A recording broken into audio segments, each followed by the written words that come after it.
All Good right, evening. Go ahead, for it, Dan. Sean. It is your show. Okay. Good evening. Welcome to Night Sweats. Dan Duckie, Sean Hughes, or Dan Duckie Dean. How about that? Let's go with that.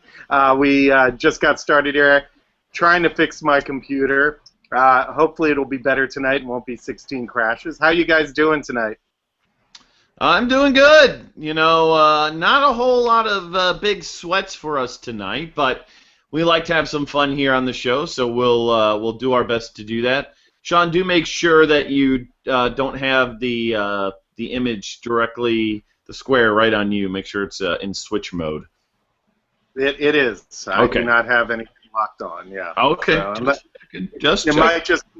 The camera loves me. What can I say? I was gonna say I don't know what it is. I was looking for my beautiful face to show up on the main screen, and I don't know if it was working. But yeah, it's gonna be a fun night here, and we're gonna watch this Monday Night Football game. Looks like we have our first touchdown of the game. If you started Benny Cunningham in your cash games, well, you're just going to lose because he sucks anyway. But he scored a touchdown just now, so 7-0 St. Louis against San Francisco. So enough about me, Dane, talking. What's up with you, man? What's going on? I see Al in the chat. He said he's excited. He wants more Rams points. I know Al had a sweat. At least I wouldn't say a sweat, but he was in the top 5. He was actually first at one point in the DK Million. Is that what he's rooting for? Or does he have something else going on tonight? Well, I know this much. Al actually has another King of the Beach qualifier up where he's up top tonight. So I'm guessing he's probably sweating that more than he is trying to get up. I haven't looked to see what he had one guy left in one team that was I think it was 29 or so points away from first place in the Sunday Million. But I know he was in the lead for another King of the Beach Q. So back-to-back weeks maybe for him. Something tells me he had if he has anybody left, it's Frank Gore. I know he's a sucker for the old man value. Yeah, I found the link right here, actually. He's in first place in one of the King of the Beach qualifiers, and is there somebody lurking?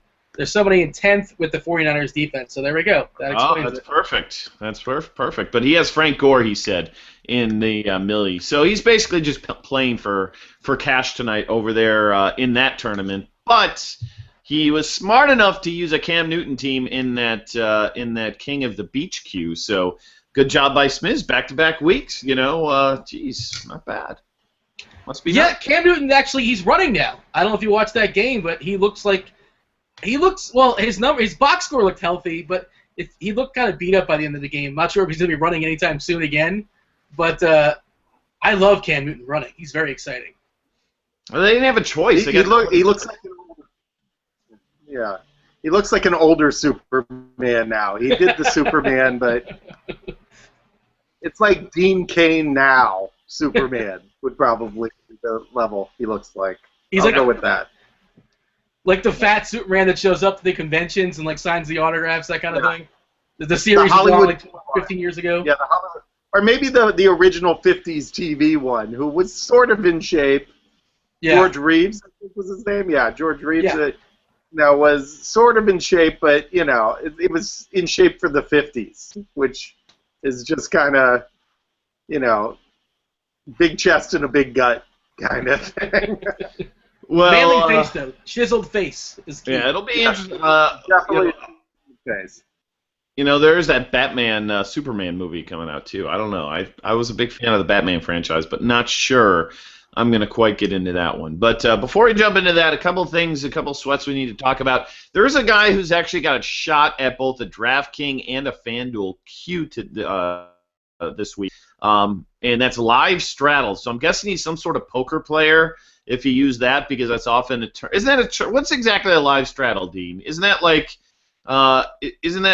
something where you basically are raising blind or something? Is that right? I hate the straddler. Every table has that dick. I think Duckie was that dick. Was that you, Duckie? We played poker in Vegas. You're the straddler, aren't you? I think he dropped. Oh, well, there you go. Yeah, the straddler is basically the guy that before you see any, you're buying the button basically.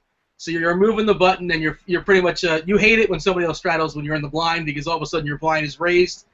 and then they move the button and they basically you could bully. They're kind of bullying the table to some degree, but you can bully them back because they're raising on nothing. They have no idea what they're going to have, and if you're across them and you have like pocket jacks or whatever, you bully them back. But the straddler, oh jeez, nobody likes this. Do you not play? Do you play some poker? I do a little, but not enough to know exactly the ins and outs, the lingo, all that stuff. But I've heard the term before. And but there's a guy named Live Straddle with a shot at a FanDuel and a DraftKings qualifier seat. So I believe he'll be the first to qualify for both and to do it in the same weekend on 2 different sites. Pretty impressive. And then on FanDuel, there's a guy who's got a shot at 3 seats for the FanDuel queue. I mean, that's incredible. The 5, 10, and 25. Talk about rolling out a big lineup. And he had the incredible... I guess, intuition to know that Derek Carr was going to go freaking crazy because he has Derek Carr atop that lineup. But you know what? He also had another lineup that's in second place, which is a lot different. So, guy was really on it this week. So we'll see if that holds tonight. By the way, I just pulled up Live Straddle, the FanDuel qualifier, the 1,065 qualifier. He's first and second. So that's pretty good. And he's got a 20-point lead on himself. And I don't really see anybody. But he has the 200 in the bag too. He might have that one too. Not sure. I haven't got there just yet. But 169 and 148, and Love Spaces is third. Let me throw that in the chat as well in case anybody wants to check that out. But hey, Duckie, you're there, right? I am here. Yes. Explain yourself. Why do you straddle? You know everybody hates the straddler. I actually do straddle quite a bit. He basically called you a dick, by the way, when you were going. Yeah, I did. Fair enough. Yeah, I know. It's okay. I accept that. Straddling is basically you're taking the last decision away from the big blind. So you blind raise, double the big blind. Sometimes they have what's called an unlimited straddle where it could be much larger, but usually it's just double the big blind. And basically what you're doing is you're giving yourself the last decision. But the main reason people do it is just to build up pots. It's a pot builder, is really what it is. So the game I play in on Wednesday nights, a lot of people straddle. So it's not to make friends, right? Because nobody likes the straddler. Nobody likes a straddler, no. Well, I mean, unless you're playing in a game with a bunch of aggressive people, then they all like straddles. But the tight players tend to not like straddlers, no, because they want to keep the pots down to a minimum. Usually in those situations, they're scared. I am kind of a tight not player. scared. I'm fun. Actually, I learned the other day. DC would call me a nit. I'm a poker nit. I'm not surprised by that. After DC talks about how you never made doubloon bets where you would lose, and you always play the chalk. Are we surprised that Dean is a tight player at the poker table? I don't think so. By the way, for the most part, I'm pretty tight. We're doing Coors Light tonight. What is this? 16-ounce kind of bottle. I like these because you can put a little lid back on it. So if you want to just save some for later, you can do so. Those are tailgate friendly. I don't know. I can't do the show all show tonight, so Duckie has about until halftime to get his shit together. So we'll see. Great. Yeah, I'm going to be talking about. I'm going to be doing my one-man show in the third quarter. The ode to the kicker. The ode to the. You just get to rant and ripped about anything and everything. Colin Kaepernick. Oh, nice catch, Anquan Bolin. Flag on the play. But this is a real dud of a Monday night game. I think in terms of like plays that you expected to change things. Like I don't think a lot of people were rostering guys from this matchup. So I don't expect a lot to change tonight, but we will see. I'm checking out the Millionaire Maker and trying to see if anybody's lurking with anybody alive. Let's see the first one that actually has somebody playing. Let's see. Somebody's got 217 points. So they're only down by 12 points. They have Jared Cook. There's a chance. He already got a 40-yard catch. Wow. So how many points behind is he now? He's got 217 and change, and the leader right now has 229. So if he can get a touchdown out of Jared Cook, he doesn't necessarily need a touchdown. Got a 3-point bonus on layaway possibly. If he hits 100 yards, it's possible. he can make it happen. Jared Cook, What do you think you're walking into Monday Night Football with Jared Cook, and you're like, got to think to yourself, like, I got no freaking chance. And then that 40-yard pass right off the bat, that's deposit boner city right there, folks. I mean, that gets you excited. So, and what's that user's name? That would be All Out 100. My first thought would be, why didn't I use Jordan Cameron? But that's just me. But all right, Jared Cook, sure. Jordan Cameron was under-owned in that tournament for how cheap he was. I was shocked. Dean, you're a part of my what do we call ourselves? Our syndicate, I guess we could say. And we had way more Jordan Cameron than just about anybody. We had him at almost like 30 some odd %, I'd say, and I think he was like under 10% owned in that tournament. So we were on it for that pick. Maybe not so much Bishop Sankey, but that pick we got right. Yeah, I had too much Bishop Sankey. The Jackie Battle. When Jackie Battle scored that 1-yard touchdown, my Twitter feed was. Jackie Battle's never peaked at any higher as far as Twitter, coverage, however you want to say it. He was trending for like 18 seconds. Jackie Battle. Yeah, that was terrible. I wasn't on Twitter so much Sunday afternoon, but I can imagine that everybody was not happy of that one. I certainly wasn't. So that Sankey play pretty much knocked me out of any survivors on FanDuel. I think I have left maybe one or two. So that was not good. That didn't help my Sunday at all. I'm done with Sankey. Sankified. I'm done. Yeah. Oh, jeez. Done. As Michael Irvin would say, D-U-N done. I don't like saying that, but yeah, okay. I mean, you have to have a short-term memory in DFS, but okay, I guess. Dexter McCluster is lurking. Come on, really? The Jaguars can get like 10 points against the Jaguars? If he would have just scored that touchdown, though, his line would have been perfectly acceptable. Yeah, if he would have gotten that touchdown, that would have actually helped. It would have really kind of it would have helped a good bit. Because, like, Joyke Bell didn't go too crazy. I mean, he was okay, but it'll be interesting to see. But Bell, maybe this next week, because didn't Riddick get hurt? We'll see if Reggie Bush comes back. But if he wouldn't, you'd have to think it would be Joyke Bell all over again. But we'll see. The Joyke Bell. The funny thing about the Jackie Battle touchdown is Duckie's Tournament of Shame. Not sure if you saw, but sometimes we've had people actually enter and just forget to put a lineup in there. Well, this time, Birdwings put a lineup in, but it was clearly a lineup he just kind of clicked just to fire a lineup in, and they're like, I'll get back to it. Mm-hmm. And he had Jackie Battle in there, so he was the one guy that was excited. He might have scored all of like 30 points or so because, again, he just clicked a bunch of random guys and just forgot to get back to it. So what's he got to do? Icky shuffle with cold cuts or something? Yeah. The Icky Woods commercial, the Geico Icky Woods commercial, which, by the way, I saw it again today, and I saw a flaw in it. There's a flaw in the Icky Woods commercial. I'm sure you've seen it before, right? I actually haven't, believe it or not. I feel kind of bad. Yeah.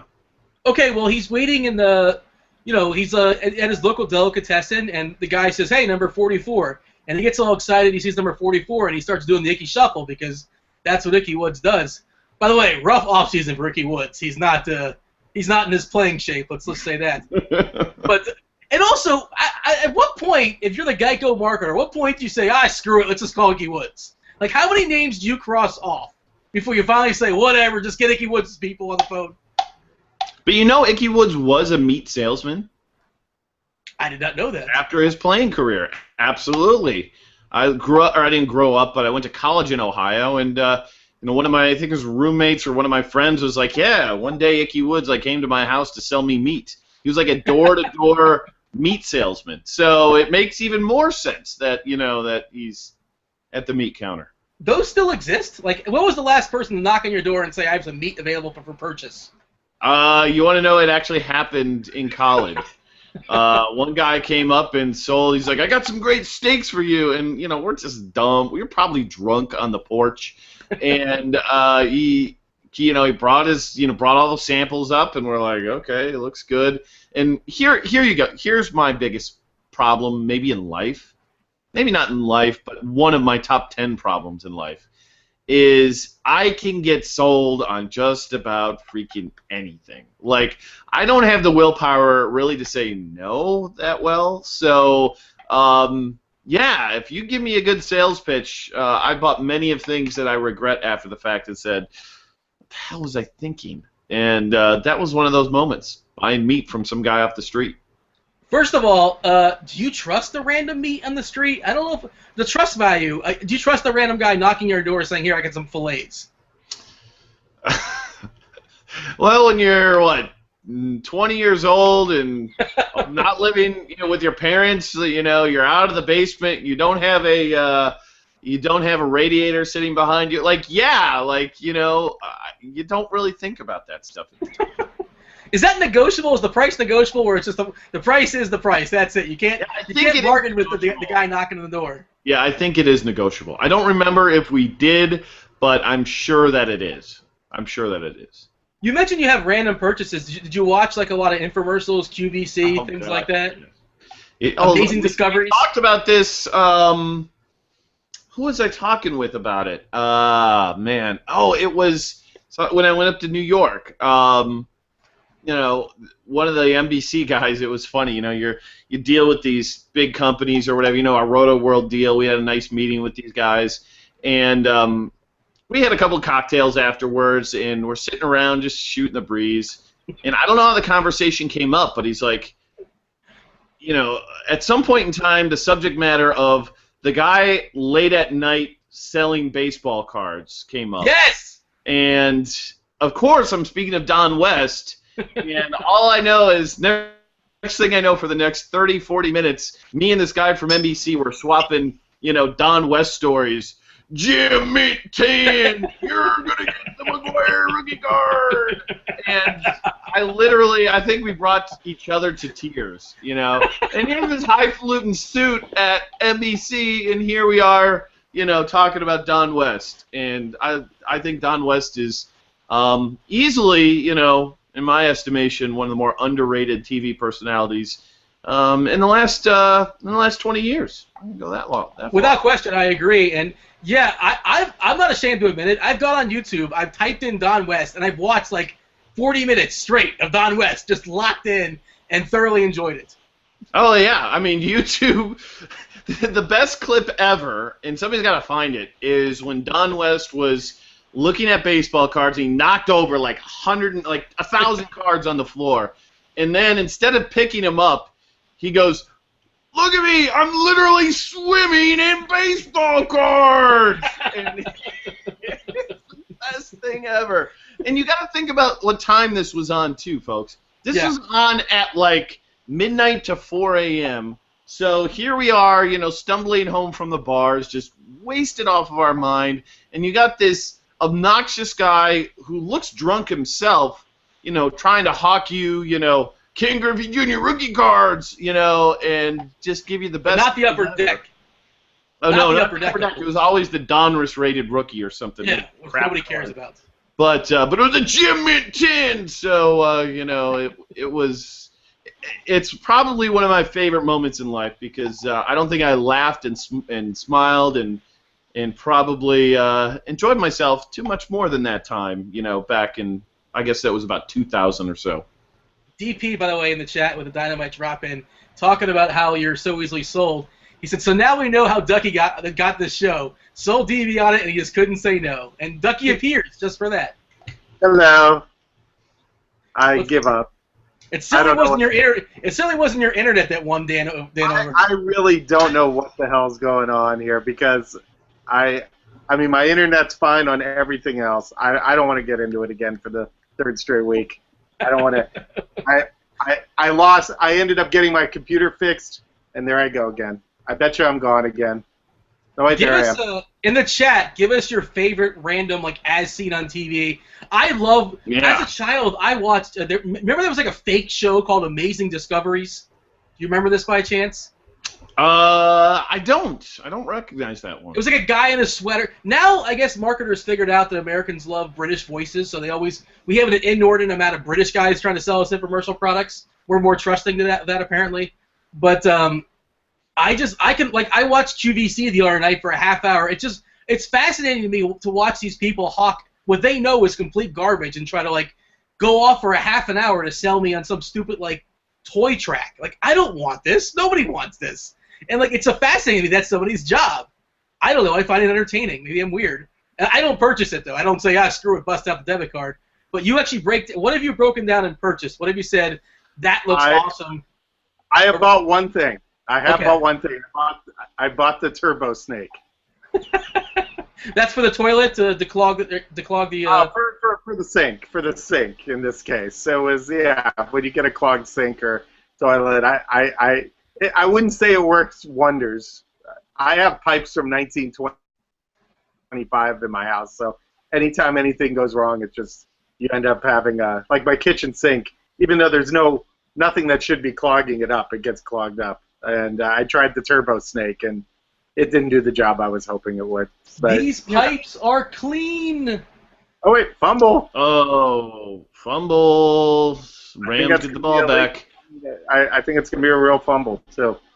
By the I way, hate the Jared Cook in our little rant there had another catch. I don't know if you caught that, but he's now at 55 yards and 2 catches. So maybe the guy was onto something with Jared Cook. Who knows? I have purchased the Nicer Dicer. I love the titles too. Commercial once, so yeah, that was probably one of my worst ones ever. And I think I had to you call them, they're like, oh, we're back ordered for 3 weeks. I was like, God, I want it today, I want it tomorrow. Like, I'm watching this thing. So, but yeah. You do a lot of dicing. Well, it's funny because I bought the Nicer Dicer, and then at some point in time I cut myself with the Nicer Dicer, and I had to go to the hospital. Wasn't it? Oh. Yeah. Not good. What about the Ronco food dehydrator? Any interest there? I prefer the pocket. The pocket fisherman?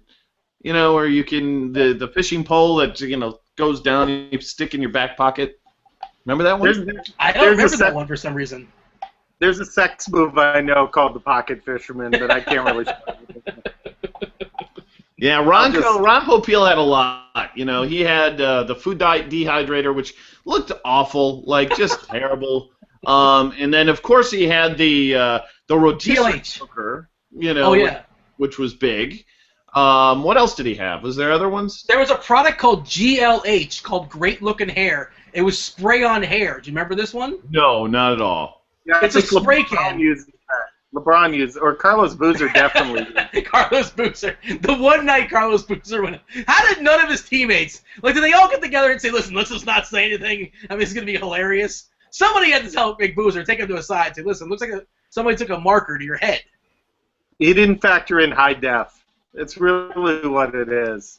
I guess so. If it was 1970s cameras, he probably could have gotten away with it, but high def just made that thing glow. It made that thing shine. It was. I'm looking for the picture. By the way, though, I do want to say, they did show a commercial break with the Icky Woods commercial, and I'd be remiss in saying if I don't mention that our friend Birdwings will be reenacting the Icky Woods commercial, hopefully soon, as he's going to be Shane. Yeah, I have no doubt that Birdwings is going to perform this. He might be intoxicated when he does it, but more power to him if that's the case.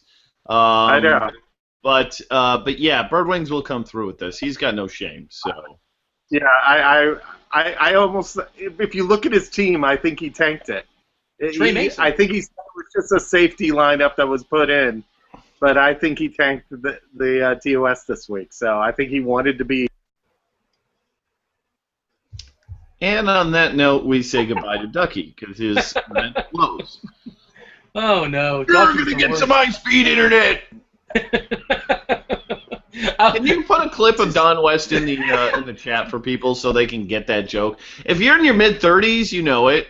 If you're in your lower 30s, you probably know it. But these 20-year-old whippersnappers don't even know the goodness that is Don West and his Jimmy Tans.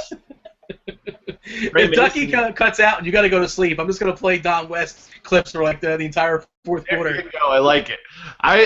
Believe me, our viewership will go up tremendously if you do that, for sure.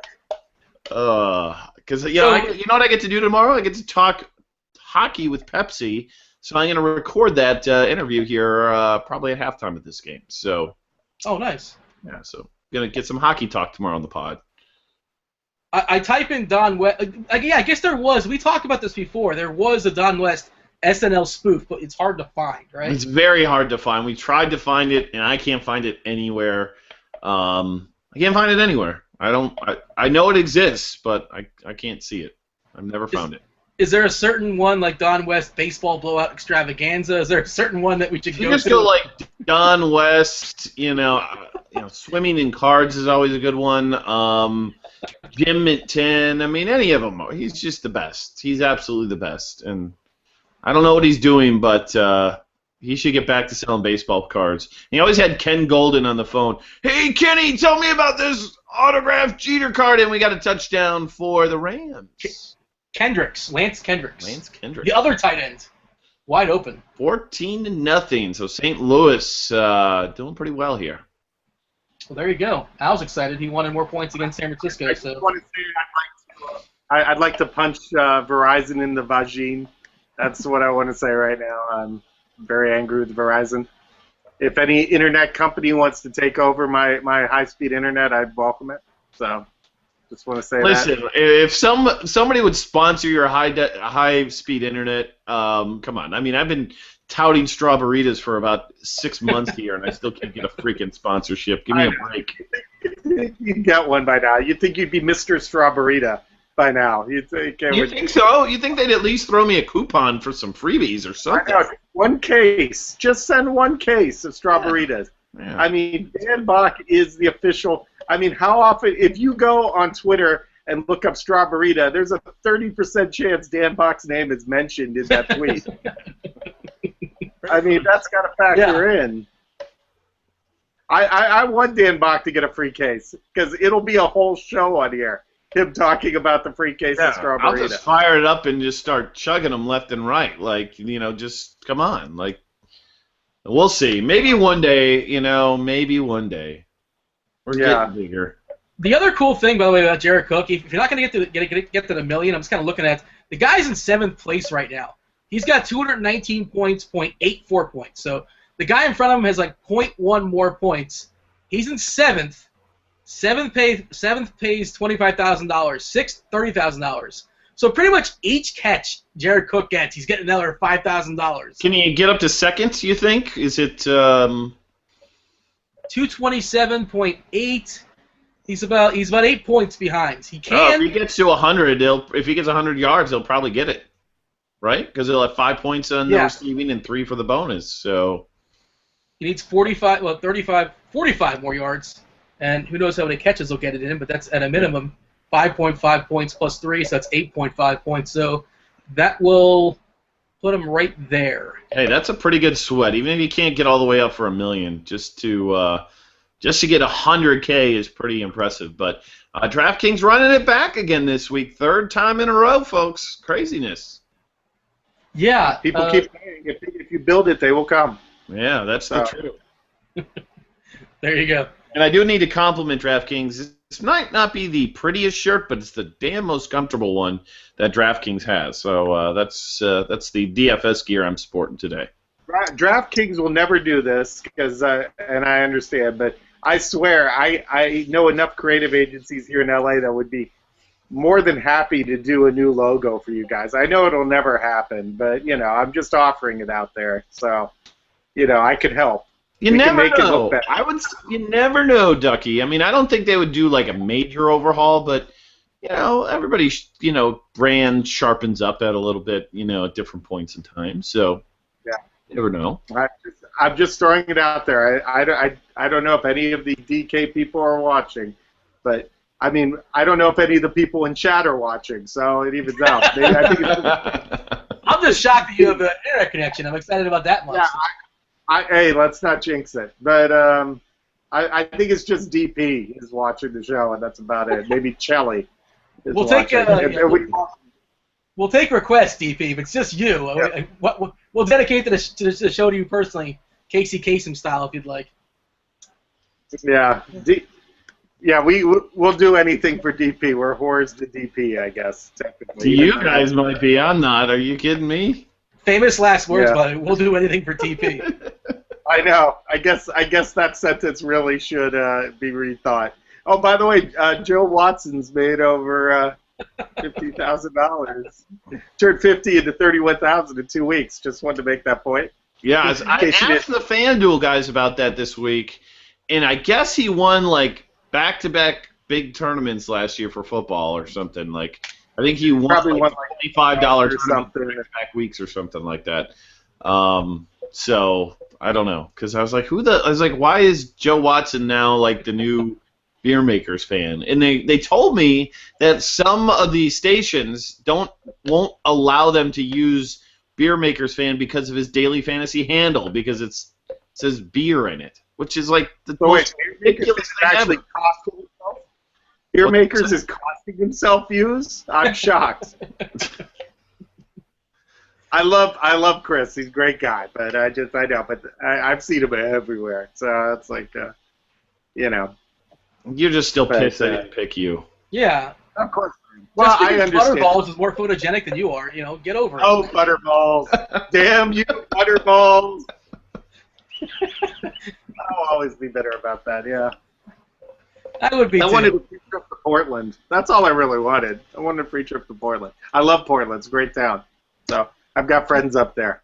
I've never Then been, I but told I've all heard my it's good. friends I'm coming up to Portland, and then 2 days later I'm not coming up to Portland. So that's probably what it was. You jinxed it yourself with that one. You just assumed you were going. Well, originally when they said they want to bring me up to Portland. And then 2 days later they said, we want to interview you to possibly bring you up to Portland. And I went, oh, and then you okay. blew So- it. And then you're like, oh, God. You got nervous. Next thing you know, No, my problem wasn't nervous. I think I was too casual. I think that was my problem. I was like, yeah, I enjoy FanDuel. It's great. I was probably like that. And they wanted somebody either that, that had that certain Butterballs quality. A certain je ne sais quoi that you don't have. They just say Butterballs. Let's try it again. If let's have a take two right now. Let's say we're interviewing again. Pretend it didn't happen. yes, now that you know how it turned out for you, I'm the FanDuel guy in the interview. So Sean, tell me what you like about FanDuel. FanDuel is very easy to use, and you just click on players, and then they come on your team, and then you win big money. Show picture of wheelbarrow of money. How was that? Let's see. Let's go to the judges for that one. It's no Butterballs. I don't think this guy's getting a trip up to Portland. Hey, if you watch half the people in that ad, I just did them right there. Okay, that was. No, it's they're easy. a little more enthusiastic than you. You were like stumbling, mumbling, and you sounded like. Yeah. You want me to do it real? Okay, I'll do it real. FanDuel is great. Has millions of games you can play every week. You could win hundreds of thousands of dollars. It's easy. It's easy to sign up. It's easy to play. And you can play games with 2 people or with 100,000 people. How about that? Well, first off, I love that you turned on a radio voice, because I noticed a sudden change in your voice there. So I'm glad I'm not the only one who can flip the switch if I need to. So that's good to know. Yeah, sometimes I gotta. WNBC. WNBC. WM. I still watch that when it's on. It's great. It's great. I just watched to see Jenna Jameson naked, because that was like peak era Jenna Jameson. That was. There's that nowhere was, else to find that. Oh, except for the Howard Stern movie, by the way. I can't find it anywhere else. Yeah, that is the best. The best Jamin. Yes. The best. I mean, I did. Yes. Let's just leave it at that. Yeah, let's leave it at that. Let's just leave it at that. Yeah, not quite zombie strippers Jenna Jameson, but it's up there. It's up there. Did she get naked in that at least? Oh, she was naked, yeah. Oh, okay. But she was a stripper. They show her stripping at the start of the movie, and then she becomes a zombie stripper after that. So, Spoiler that's alert, basically. So she was naked normal, and then she was naked like zombied up, like with makeup and crap like that. Yeah. Wow, that and sounds like such a great movie. It's a great movie. That's all it takes for the thumbs up from Dan. Sounds fantastic. You know how much I hate zombies, but how much I love Jenna Jameson, so that's a tough one. Oh. Looks like Sean dropped again, so lovely. Well, that's like the... I thought you were talking about the 49ers. They've dropped like at least 3 passes, it seems like, tonight. Every time I look over, they're dropping a pass. So not helping out Colin Kaepernick so much tonight. But, yeah, I wanted to get more details on zombie strippers. I'm intrigued. I think Yeah, that was his. That's like his claim to fame. Like, he did the artwork for the DVD or the movie poster or something. So, like, that's what Duckie's known for in the business. Zombie strippers. Hey, we all have our niche. Yeah, no, hey. That's his wheelhouse. Tito Ortiz, Jenna Jameson. I mean, you're talking like D-listers. I mean, it doesn't get much better than that. Are they still together? Is that still a thing? I don't think so. I would. No.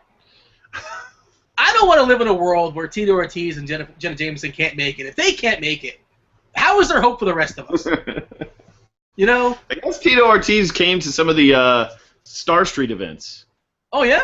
Yeah, yeah. Did he come solo, or did he come with a... I think he came solo, and I also think he got like a DUI coming back from one sometimes. Oh. So go figure. I think I just have to speak as fast as I can every time, and then I get cut out. So I just get as many words in as possible, and then it disappears. So Well, Ducky, here's the thing. When Dan runs off and it's just me and you, and you're going to keep leaving me, how about you, like, fire up your phone? Because didn't you, like, work this on your phone and it worked just fine at some point? Yeah, it did. Well, the weird thing is when we switched to 2, we didn't have that problem last week. Yeah, that is true. It was only when it was 3. What are you trying? Are you trying to say that Dan should have? Are you trying to Dan, get me out of my show? Is that what you're trying to do? You're trying to kick me out of here? I love having you here, Dan. I love that. I'm sure you do. Do you not see that it says Grinders I Live? love what producer Dan- under his name. Yeah, I don't know. Hold on. By the way, I need to make something known. I didn't come up with this lower third. I don't know what the hell the producers were thinking on that. Like, it's the douchiest lower third out there. But it is, at least my broadcast looks a little bit more professional than Dean's. So, Yes. you know, I've got that going for me. But I'm not gonna lie, it's a total douche, a douche lower third. I need to get it fixed because it's lame. It's my first time noticing that, but yeah, that's there you go. Just in case Good to see anybody. that you never watched the college football show. Thanks a lot. I listen to it. I don't actually. I do. I don't really need to watch it. Like, I listen to it. I multitask. Yeah. Fair He's a enough. All the Connor multitasker. Holiday. By the way, the funny thing is we've been having all these problems, or I've been having all these problems with the show. The chat hasn't even missed a beat. They just keep talking about Steven Stamkos the whole time. It's just they're just doing their hockey thing. It's the same 100 hockey people that are in there all day, 24 hours. Like, who's the third line for Anaheim tonight? You know, that's the whole thing. Well, I guess Pepsi can answer that for us when. Well, I guess for Dan tomorrow. Tomorrow's podcast, Pepsi will tell us who the third line is for Anaheim. But the hour before this show, I actually watched the Florida Panthers versus the Ottawa Senators, and oh my God, it was so depressing. There's like 18 people in that game, and it's the second home game of the year, and there's an article in the paper talking about the Panthers leaving, and oh wow. And why don't they just leave? I mean, they should. They should just be gone. Like, I don't get how they. How many have a games team. have you been to in your life? Have you been to Have you been up to 10 games? Oh 10 yeah, quarter- easy. When they went to the playoffs, they were in the playoffs a couple of years ago against New Jersey. I went to every playoff game. It was a 7-game series. It was pretty awesome, actually. They lost in overtime in Game 7, but I usually go to like at least 2 or 3 games a year. So I think Hockey Live is awesome. It is. Hockey Live is great. I go to one. I try to see the Penguins when they're in town. I'd say Hockey Live. When you're talking about sports, live sports, like from television to live, as far as the upgrade, there's no bigger bump than hockey than any other sport. No, definitely. Something else you want to give me? Or? I think there's no bigger bump than hockey and no bigger downgrade than golf. Like, going to a golf event is pretty freaking cool. I've got friends that want me to go to the Riviera every year for golf, and I just like, really? You just want to walk around? It's basically just walking around and seeing golfers mutter to themselves for 3 hours. It's not worth it. It ain't. Yeah, I think I'd like to go to the Masters just because, you know, everybody knows it, and it's kind of like it's identifiable. So for the Masters, might be my one exception, but yeah. Yeah, no, I know the Masters definitely. By the way, Austin Davis is crafty. I just want to make that point. I guess he's good now, huh? I guess he's just a good quarterback, huh? Well, I mean, we thought this game was going to be a stinker, but I think we thought it was going to be the other way around. I just thought it was going to be low scoring. Well, yeah, I thought it would be low scoring. Well, it's low scoring for one team, which is great though, because I hate the Niners. I hate them. I really hate them. So this is enjoyable. So Napster Man and Kaiser, if you happen to be watching, I hate you guys. As not me. I just want you to know that. I would argue that NFL football games is a better experience at home. Many times, just several times, somebody's like, "Yeah, I got tickets to the game. You want to go?" I'm like, "No, I'm good. Give me the red zone and give me a nice." Yeah. The TV is built for a football field. It's perfect. Thursday night or Monday night are probably the only games I'd go to because you're not missing other football, and those actually have pretty good atmosphere at them because they're night games and national TV. So I think Jacksonville is a Thursday night game. I don't know how I can get out of doing a show with Chop that night, but I'd like to go. So. Yeah. Or Sunday night too, I guess. But yeah, otherwise, I don't want to miss all the games. And you go. Jacksonville's not getting a Sunday night football game for the next 20 years. Yeah, just give Chop the Thursday night show to himself. He'd want to do it that way anyway. He'd be like, thanks, Duckie. He'd have Butterball's charisma there if he did it, I think. Look who's I remember that one show, I think it was with Dean when Dean's internet went out, because that happened before, too, to him. I think it was you. And he had to do the whole show by himself. Was that you? I feel like I did that to Boggs once. I'm not sure if I did it to... I don't think I did it to Chop.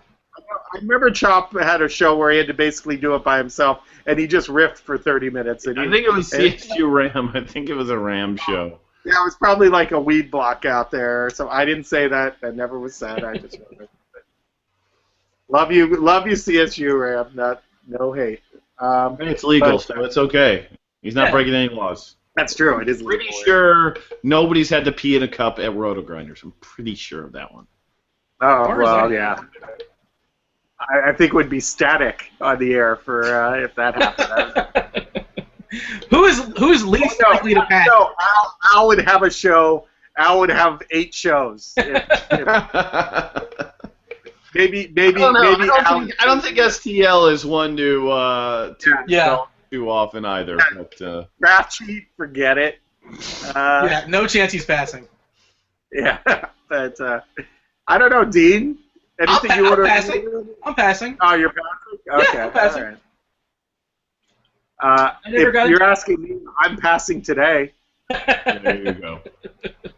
Yeah, I pass. I would go right up the food chain on Roto Grinders. I think we should implement this. I think you should start tomorrow. Anybody that can't pass, all of a sudden, there's gonna be some big openings. Oh, Dean's gonna have 16 shows. Pepsi probably will be clear too. Pepsi passes, yeah. What about EMAC? Does EMAC pass? He's kind of a wild card. How about EMAC coming up with a Narrative Street, Sesame Street song on the forums the other day? Only EMAC would ever do that. I love EMAC, but it's like if somebody said, "Well, somebody on Roto did this," I would 100% guess it would have been him.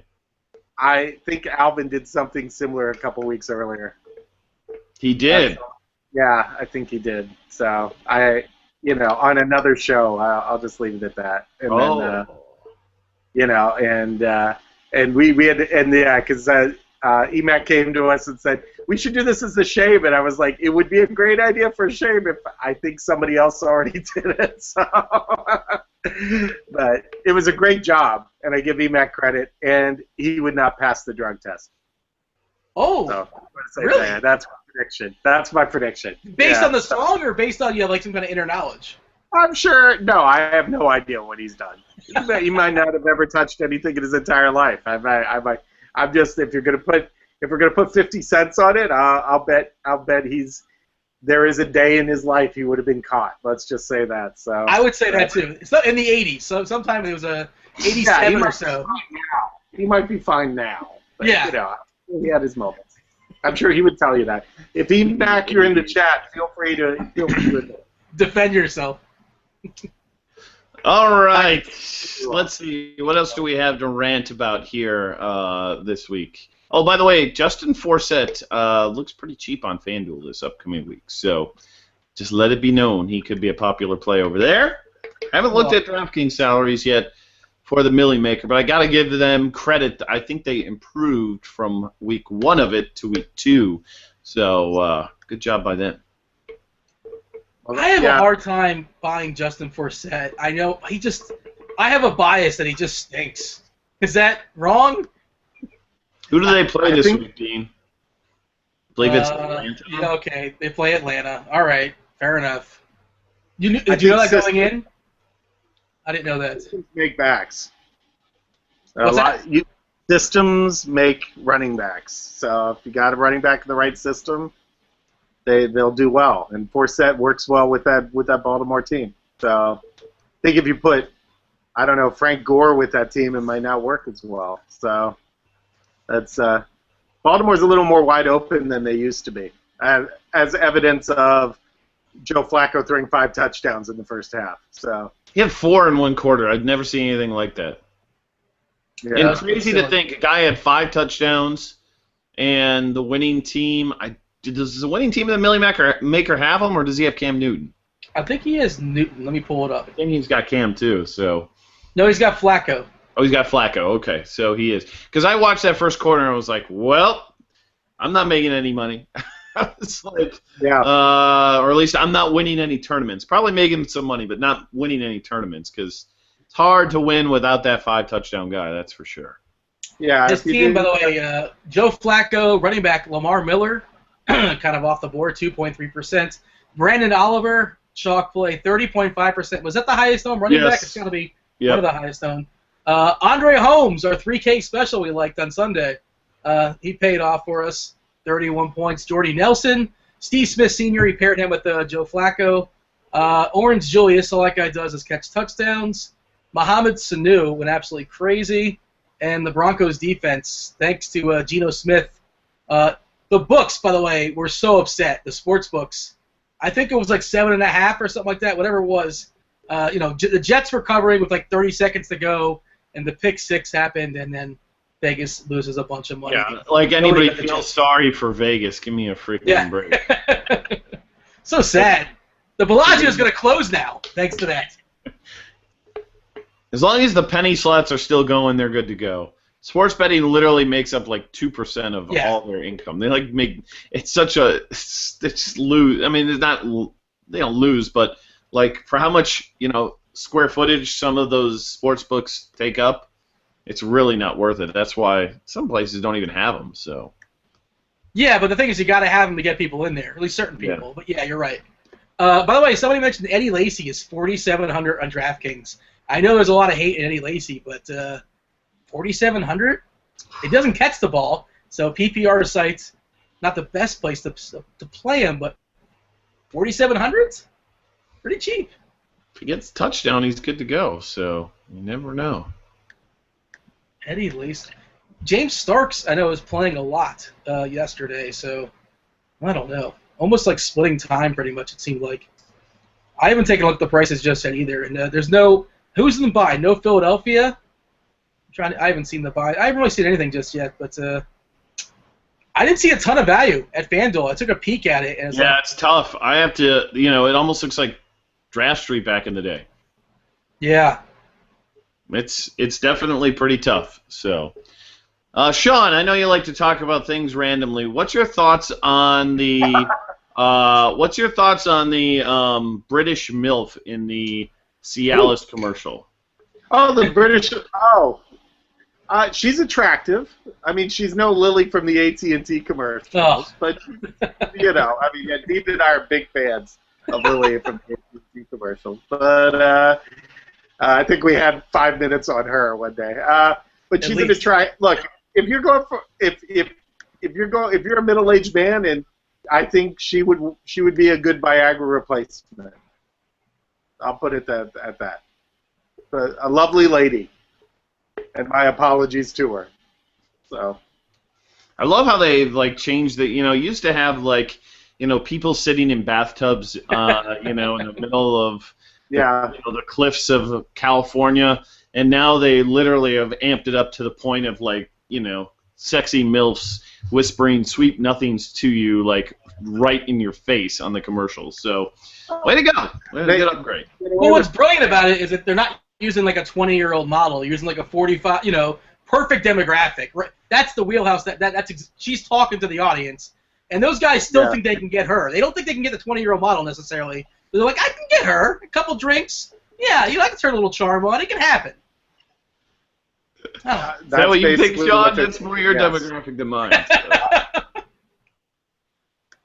I like Duckie's chances. If that girl hit on you, you'd make your year. I don't want to hear about it. I don't care if you're making it about it. The accent helps. Yes, a nice British lass looking dignified and then saying, "Would you like to get your dick wet?" It's good. I think that was the first outtake. Like, dude, that's a little too far. Like, I know. We know we're saying it again. Tone it down a bit. Let's try something different. Take two. It's you like to bugger. Take a pill and make it go longer. So there you go. There you go. See, I did radio voice. I did British voice tonight. You've always been good. You've always been good with British voice. Going back to the British gay porn director, like that was one of your best ones ever. So if I need a British voice, I'm going to you, Sean. Oh, I'm fine. Not C.J. Hopkins or anything like that. You're coming straight. Yeah, who's allegedly British, but the accent doesn't really come across in chat. So. Gotta work. Yeah, that's true. I like the allegedly British. You think he's faking it? I don't know. It's allegedly British. Yeah. I'm going to impress everyone by saying I'm British, because daily sports fans love the British. Yes. Now, Dean, did you ever watch the? Did you ever listen to the Tony Kornheiser radio show by any chance, or Sean? I'm aware of it, but I never. I did briefly. It used to be on in L.A., but it wasn't for long. It was. Well, their producer on that show is Nigel, and he is definitely fake British, which is actually kind of funny. But it's like a shtick. It's like a bit that he's fake British. But it's not a shtick. Like they don't make it known that he's fake British, but he is. He's fake British. So. Well, the thing about the British accent, you get like a free 15 IQ points. Like if you have an 85, all of a sudden you're 100. Throw some glasses on the guy, you have 110. That's why everybody thinks John Oliver's brilliant. Not only is John Oliver smart, but he's British and he's got glasses. So that guy's got like 140 assumed IQ. There you go. That's my scale for you. We're 288 now. What's that? That's a little too high, but yeah. So maybe I should just do the show with British voice the whole time. Maybe that will just. I would be all for that. Like a couple hours of British for British Duckie, and then next thing you'll know, you'll just turn into like a character actor or whatever. Like you might get a call. You never know. You're looking for work, right? Who's going to take the pitch for Liverpool this weekend? What's the show? Anyone? You're going to be on Downton Abbey next season or something like that? Is that where? I know. Well, I'll definitely be downstairs. I won't be upstairs. I'm pretty sure of that. I'll be a servant on Downton Abbey. It's like, would you like more tea? I'll do that. It'll be what good. exactly is a crumpet? Like a biscuit? A cracker? Yes, I think it's a biscuit. It's a biscuit, basically. Yeah. All right. But yes, if all the casting agents that watch Grinders Live, all of them. All of them. I'm sure there's hundreds of big-time talent agency scouts watching Grinders Live. Consider me. I would take Dean, to be honest, but you consider me. That's all I can't do any accents. No, I wouldn't take me at all. I can't do a British accent. You would play affable best friend on all the shows. You'd be there great. You go. Affable. Affable's a nice way, like of saying not nearly as good looking as the star. That's all that is. Come on. I could have said you had a good personality. I could have said that. I didn't. Yeah. I just. You could have said jolly. Why don't you just call me Jolly while you're at it? No, you don't want to be jolly. I really No, could have gone with no. Jolly there. That would have just. Oh, don't go Jolly. That's the worst. You know. I know you're a mirth maker.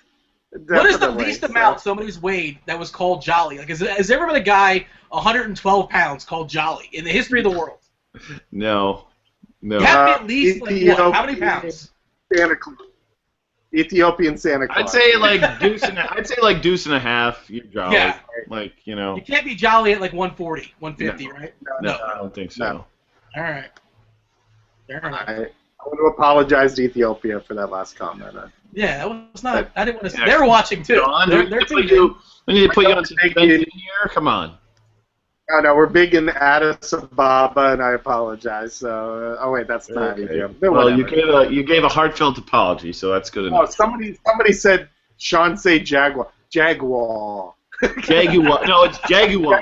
Jaguar. Jaguar. Jaguar. What's that? You only say Oh, Jaguar. Jared Cook Jared Cook again? again. Oh. Flag on the play. We'll see what happens. Uh, Swing thousands of dollars on this catch. Really? There's literally like $10,000 in that play right there. he's in my weekly league.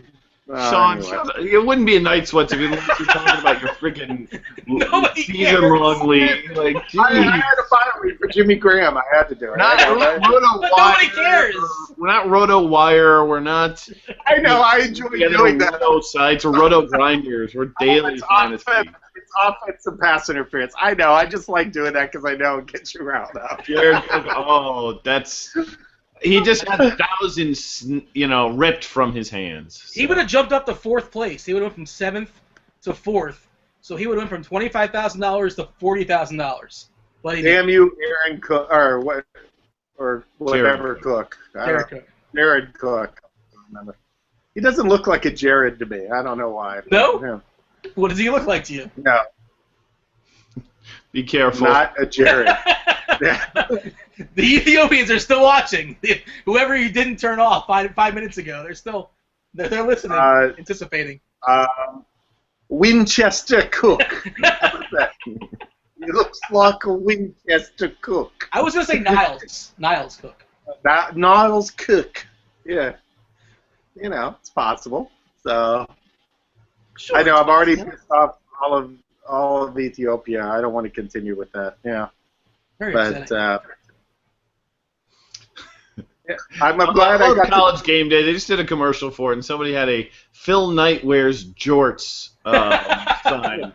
Like, just the most random thing. Like, that's a pretty big insult to be labeled as somebody who wears jorts, in my mind. Hey, Is College Game Day to the point now we watch just to see what weird Lee Corso's gonna do? Like how he's gonna do something strange or like just not be there? He's almost dead, so like, and I don't mean that in a bad way, but like, Yeah. like he's really like on that show. He's on it literally for like the first 5 minutes and the last 5 minutes. I've learned like this guy can't like speak coherently anymore, so let's just bring these other guys in the middle, and then he can put on his headgear at the end. And he's probably making like $2-3 million a year to do it. So more power to him. Dean, I'm going to take this one because now 2 out of 3 of us have said something. The people who host Night Sweats are not responsible for the comments that are being Rotographers.com. Lee Corso's dead. He's not Think dead, they're but he's hosting. like, might as well be with some of the stuff that he says on the show. Like, he used to be really good. Like, and you know what? He's still fine at the end of the show. But Lou they Holtz learned- work. How many marbles are in Lou Holtz's mouth when he's giving analysis? He's got a mouthful of applesauce every time he talks. It's heavy. Oh, I have to put up my here. You know what we'll do? I'm gonna leave on this real quick because you talked about Because I insulted Lou Holtz? yeah. Okay. That you went too far. No, Okay. you didn't go far enough. Let's Please see. go right ahead. You've got something for? I do. Hold on, here we go. Come on. And Dan, I imagine you saw the Katy Perry on College Game Day. I did. I was a big fan. Yeah. Yeah. By the way, Dean, what school did you go to again? You went to UCF or Yeah. UF? If UCF. Game Day went to UCF, would you go? Yeah, I think so. They've never been to UCF, but yeah, I think so. I'd be into it. Sure, why not? Lily, You got to get up a sign. Commercials. Sorry. Lily's on? Oh, there's Yeah, you got Lily's on. Yeah, it's Lily. Okay, but he's from Uzbekistan, people. I never would have guessed that. I wouldn't have either, but she's Uzbekistani. She's Uzbeka fabulous. What is Dan's firing something up? I think he's working on something. Lou Holtz. I'm working on something. Look, give me a second here. I imagine, but I'm intrigued. I'm looking for Lou Holt's voice. Just it sounds like one of those Western cooks in those old movies. Oh, you got it, wide receiver. You know, it's like there's a Lou Holtz Twitter account, like a parody account that like butchers every single word you see as a word. Did you ever see the tweets? Oh no, I haven't. It's the funniest. You got it? Hold on, I think Dan's got it here. No? Okay. Okay, hold on. Let's see. Yeah. But I'm just gonna do everything's gonna be in Lou Holt's voice now for the rest of the show. Please. Hey, James. You know the Jared Cook catches the ball and he's running. Stuff. Do they still do those segments where like Holtz and Mark May pretend they're in a court? Do you guys know what I'm talking about? Yes. It was supposed to be funny. Like I don't. It was so weird. Okay, Dan, explain it because I don't know if Ducky's. Yeah, it was dumb. It was not nearly as bad as the Dr. Lou is probably the worst. But I will say when he did those pep speeches, those were pretty good. That was like the best thing that he ever did. Well, he'd take his teeth out for those. He'd be clear. He would have his teeth blocking. When you play today, it's like, yeah, I did like the pep speech, but Dr. Lou was bad. Okay, here we go. I'm playing the Vine, but you got to be kind of quiet. So you got to listen.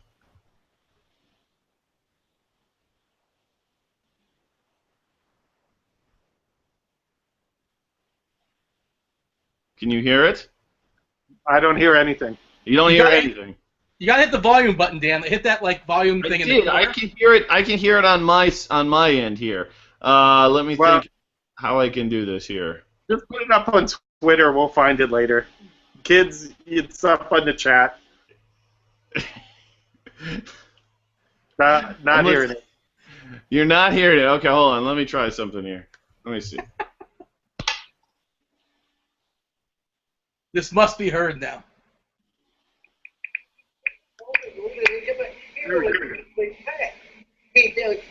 Came up and he's a guy you can tell that called the rule that is a hero and incomplete pass. Came up and he's a guy you can tell that called the rule that is a hero and incomplete pass. Came up and he's a guy you can tell that called the rule that is a hero and incomplete pass. What's the beginning part? What's that? I hear he ruled it an incomplete pass. What's he saying before that? I don't know.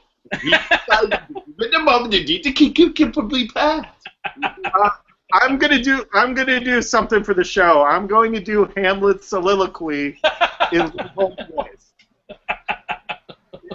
I'll only do the first 6 to 8 lines. I won't go the whole way. But if you guys are up to this, here is Hamlet's soliloquy in Lou Holt's voice. Okay, let's see if I can do this.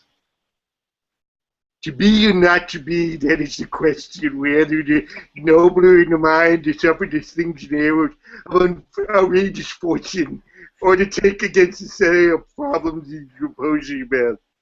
Thank you. All right, guys, I'm out of here. Catch you tomorrow morning on the podcast. Enjoy the rest of the show tonight with these guys. Second half, good luck in your sweats tonight, and we'll see you later. Say hi to Pepsi for us. Hi, Dan. Always a pleasure. See you guys. Wow, that was pretty good. I enjoyed that. He doesn't have any kind of illness, right? He just talks funny. There's no illness that we're not aware. We're not goofing on. I don't know. I hope he could be having like brain pictures while he's doing the show. I don't know. But by the way, I want to say I put this up on Twitter about 3 weeks ago, and I said that Colin Kaepernick's not a Super Bowl winning quarterback, and I got chastised for it. But is he showing you anything tonight that proves he's a Super Bowl winning quarterback right now? I just hate that conversation because it's so like, what is a Super Bowl winning quarterback? Because Dan Marino never won a Super Bowl and Trent Dilfer did. So explain to me, what a Super Bowl winning quarterback is. A quarterback you feel confident that could take you to the Super Bowl. I mean, Marino had some problems with, and I know Kaepernick has been to the Super Bowl, but I just think teams have figured him out, or maybe they've just figured out Harbaugh. I don't know, but it's either Harbaugh's coaching or it's Kaepernick. It's got to be one of the two. So. He's it's like if you told me. I don't think he's he's not like a top 5, top 7 quarterback, but he's not a back 5, back 7 quarterback. He's probably somewhere around, I don't know, it's debatable, around the 12 area or so, somewhere in that conversation. I've played him like 4 weeks in these tournaments, and because every week it's like the system that I was using was saying, oh, he's going to get 250 yards passing, 50 yards rushing, and a touchdown. Oh, well. As I say this, Colin Kaepernick just threw a laser for 90 yards. Oh, touchdown? Yeah. So I take everything I said about him back. It's 80-yard touchdown pass. So. Who just caught that? There you have it. Is that Brandon Lloyd? Yeah, it was Brandon Lloyd. Lloyd? Yeah, I know. Lloyd's all null and void, got dissed in the Malibu. Now we don't know what to do. So... Whoa! Okay, that went over. I didn't catch the reference. Explain. I like it though. You don't know that one? You never saw Say Anything? I've seen it before, but it wasn't very memorable. It's like my brother's favorite movie. I'll tell you. They're making a Say Anything like TV show, and apparently the guys involved with it, Cusack, they're all pissed about it. They're having no part of it, and they're not happy that it's happening. I don't think it's going to happen. I think they're talking it's not going to happen. Okay. All right. I just read that it was out there, and I saw like Cusack is pissed about it. Yeah, they were talking about that. I think it's going away. I think there was it's a nice idea, but I mean it's really a one-season kind of shot. You're going to have a guy pining for the same girl for, well, I guess a lot of shows have done that where it's like unrequited love for 6 seasons. So by the way, I want to give Brad. Oh, go ahead. I want to give Brad his pro some credit in the chat. He just said he misspelled it, but I'll give it to him. Harbaugh jumps like a pussy. That was an excellent comment, Brad. Solid analysis. Yes, that was great analysis. So, what were you going to say? No, I mean, I rarely listen to like radio. It's just usually just awful and dreadful and just terrible conversation. Yeah. And I was curious today because I live in South Florida and I wanted to hear them bash the Dolphins because it's always interesting when the team loses. Whenever they win, it's like, there's nothing to talk about. It's more people are more inspired to complain or call in than they are inspired to say, oh, we're good. Yeah, it makes for better radio. So I called in. I listened to it. I turned it on. I was in the car today, and the guy was talking about, well, Dallas beat Seattle because look, Seattle. Once you win a title, you lose your edge. You no longer have the will to win. You don't have that desire or whatever. Like, it was like the worst narrative street, the worst cliches. Like, Dallas, they haven't been there. They really want it. And I think the guys that really, really want to win are the guys that tend to usually win. It's like, what are we talking? My mind just blows up when I hear people say that because I don't know what they're saying. It's just nonsense. Like, do they believe that? Are they just trying to fill time?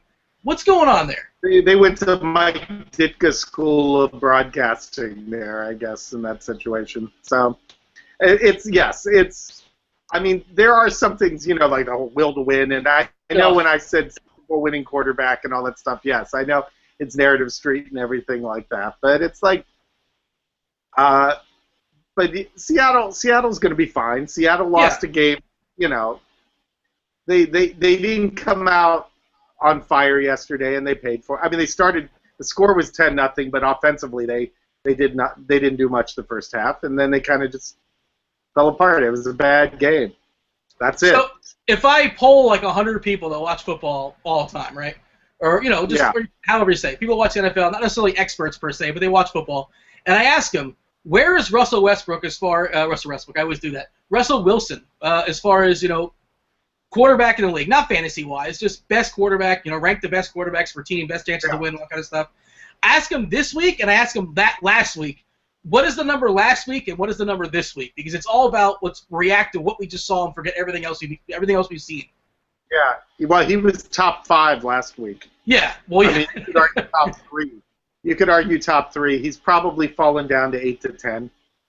Okay, but that's what you're thinking. What people would put in. That's not your personal. You think most people would say he's 4, and now they lost to Dallas. He's like 8. Something like that. Yeah, he's probably. Okay. I mean, because they'll always have. And I'm biased, granted, because I'm a Seahawks fan, but they'll always have, Brady and Manning and Breeze and Rodgers probably top 4, I think. And Rodgers is 1 for me. I don't really think it's much of a conversation. It's Rodgers. It's the top guy. Manning is right there, and then, I know this guy is divisive, but Andrew Luck I think is really good.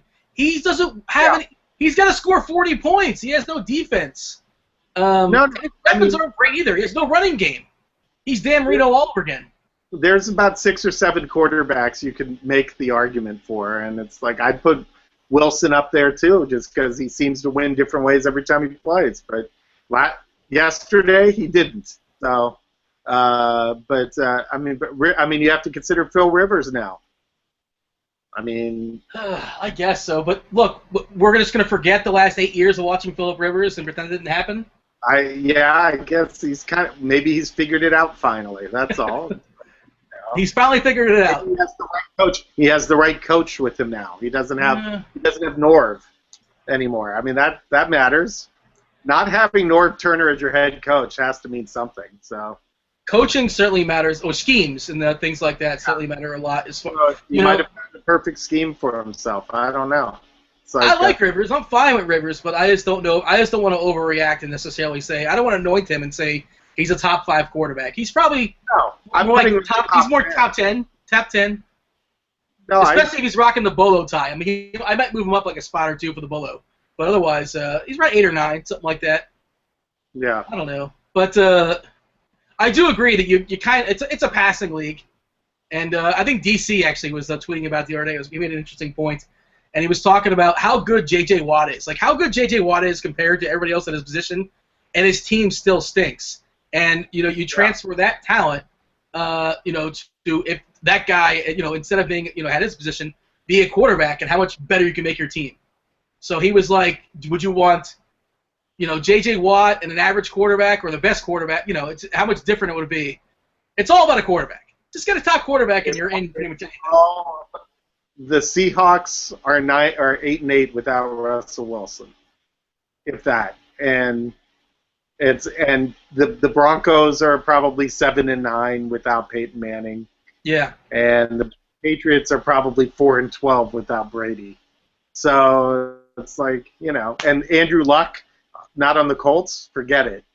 Yeah, just throw it out. Yeah, because the Colts would be. I mean, they were without Andrew Luck. They had Curtis Painter that one year, and they were the worst team in football. So it's every year there was always these things like Sports Illustrated would say, this year shutdown corner is the most important position in football. This year left tackle's the most important position. Quarterback's most important position in football. That's it. Period. Because the Texans have, even though they're on the back ends of their careers, they have a quality running back, a top flight wide receiver, and the best defensive player in football, and they stink because they don't have a quarterback. There you go. That is some solid evidence. By the way, speaking of that, the question I asked you about Russell Wilson, Tom Brady. If I asked you Tom Brady 2 weeks ago, where is Tom Brady as far as in rankings as of now in the league? People would have him like 15, 18, somewhere in that area just because of, so hideous, so awful. Last 2 games, Tom Brady, all of a sudden he's clutch again. Yeah, well, I mean, sports radio especially, but also the Skip Baylesses of the world. The worst. It's always about what happened 10 minutes ago. It's never looking at the whole picture. It's always just instant gut reaction. And yeah, Brady's over the hill to a degree, but he's still Tom Brady, and he could still throw the fastball now and then. And I mean, look, it's like Manning throws ducks now. Manning's Mark Burley right now. Ugh. I mean, he's throwing off-speed pitches the whole way through. It's like it's working though. He's smart enough to make it work, but yeah. By the way, I saw the injuries. Stephen Ridley out for the season. Yeah, Victor Cruz as well. Victor Cruz out. Jared Mayo out for the season. I mean, Shane Vereen finally get the ball 25 times in New England. No, Brandon Bolden. Brandon Bolden. It's gonna be. I mean, it'll be Vereen at some point, sure, but I can't say with confidence that it's gonna be Vereen every week. It might be Vereen on Thursday. I never play Vereen. It's like always. There's always that chance that Belichick just says, "Nah, we're not passing it to running back today." You know, it's like it's not. He's very. I mean, I don't play too many Patriots, to be honest. I mean, if I knew Gronk was going to be healthy, my attitude sort of is I could play Gronk, but I could also play Julius Thomas, and I know what I'm getting with Julius Thomas, and he's a little more, but it's worth it. I could play Jimmy Graham. I feel a little more confident. Gronk could be out 30 seconds into the game, or the Patriots decide to try something, run the wing tee the entire game. For all I know, the wing tee. Yeah, Gronk. Yeah, Gronk is the one Patriot I tend to play if I'm going to play somebody. But yeah, that's otherwise. I mean, I'll throw a GPP with Brady and Gronk, but otherwise, I don't really trust anybody on that team. Edelman, for a while there, we could trust him, but now he's not even getting as many looks as we want him to get. So they spread the ball around. There's 19 different receivers. There's 18 different running backs. I don't know how they roster all these guys, but I just can't trust any of them. Yeah. By the way, I just noticed something on the bottom of my screen. It tells me how many people are actually viewing the show on YouTube. We're around 38 viewers right now. This is very exciting stuff. I got to tell you, it's like that is exciting. I mean, there might be some people watching on Rotograders. Maybe we're cracking 100. I don't know. That's exciting. I'm a little excited. I gotta say, I never noticed that before. And we have a counter up there. Let's get this up to 50 people on YouTube. Come on, people, help us out. Stop talking about the Edmonton left winger. Help us out. Nugent Hopkins or something? Isn't that a guy? Isn't there a guy named Nugent Hopkins? I believe there is, right? I don't know. It's like, I mean, I follow the Penguins, and that's about it. And I just go, Penguins scored 6 today. That's great. That's basically how much it's going right now. So I'm not talking about the Florida Panthers or anything like that. So I just turned the Panther game on, by the way. It's funny you say that. Turned it on. They're down 1-0. Of course they are. They're the worst. What's that, third period, I'm guessing? Yeah, third period. I was going to say, well, just partially because of the time and partially because it's the Florida Panthers. So I was just making. And also partially because they've only given up 1 goal. It's like, well, actually, you think it'll be earlier, but yeah.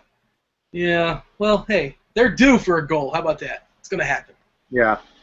By the way, there was something I was just seeing there showing NBA. It was last week when you guys were talking about basketball, and I suddenly said I thought the Timberwolves would be an exciting team to watch, and both you and Dan rolled your eyes at that point of the show.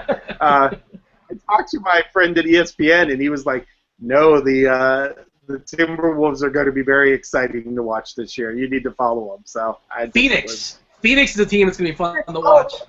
It's always exciting to watch. I know. But it's just going to be Rubio and Wiggins and Levine and and they're just going to be running. That's it. I'm not saying they're going to be good. I'm not putting them in the playoffs. I just said they'll be fun to watch. That's all I'm saying. So there's like an NBA package. You can buy the entire NBA package, NBA League Pass. But there's also an option, I think. I feel like there's an option, at least there was at one point, where you can pick 5 teams. You can get 5 teams games, all the games of any 5 teams, whoever they're playing against. Mm-hmm. Would you put Minnesota in that package and say, I'm going to put Minnesota in? They're in my top 5. I'm going to watch 5 teams. I'm going to follow 5 teams this year, and Minnesota breaks it. Well, I mean, the Warriors would definitely be on that that list. Warriors would be. Cleveland. I already got the Clippers and Lakers here, so I don't have to worry about that. All right. You're cheating, but okay. Well, I mean, I live in LA. If I were, the Clippers would be on that list. The Lakers wouldn't. Who gives a shit about them? By the way, Ganondorf put up this website today that's amazing called Black Mamba Myth. Okay. That's put up. It's basically shooting down all the people that say Kobe's the greatest player of all time, statistic by statistic.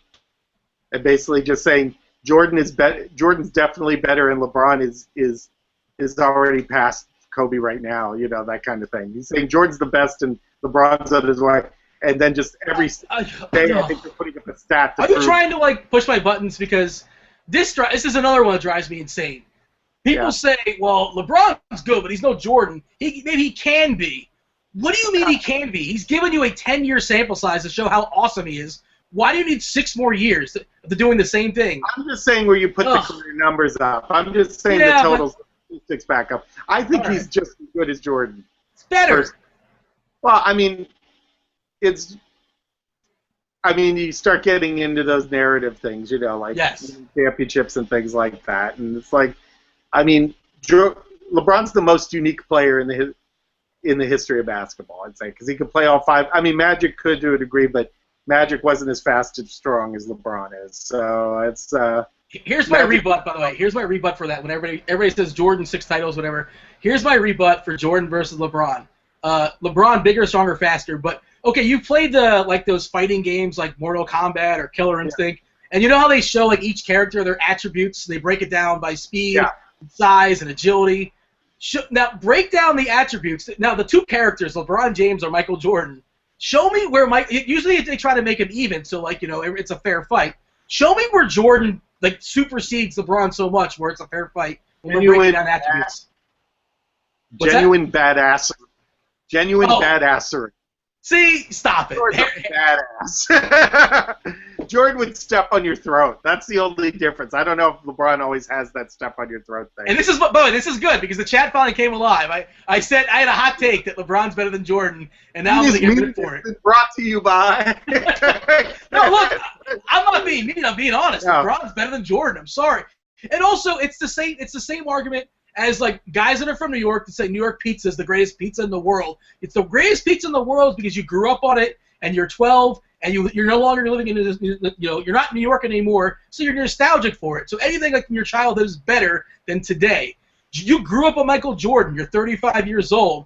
Oh man, I was so much happier when I was 12 years old. I had no worries. I had no bills. I didn't have any kids. I love Magic, so it's.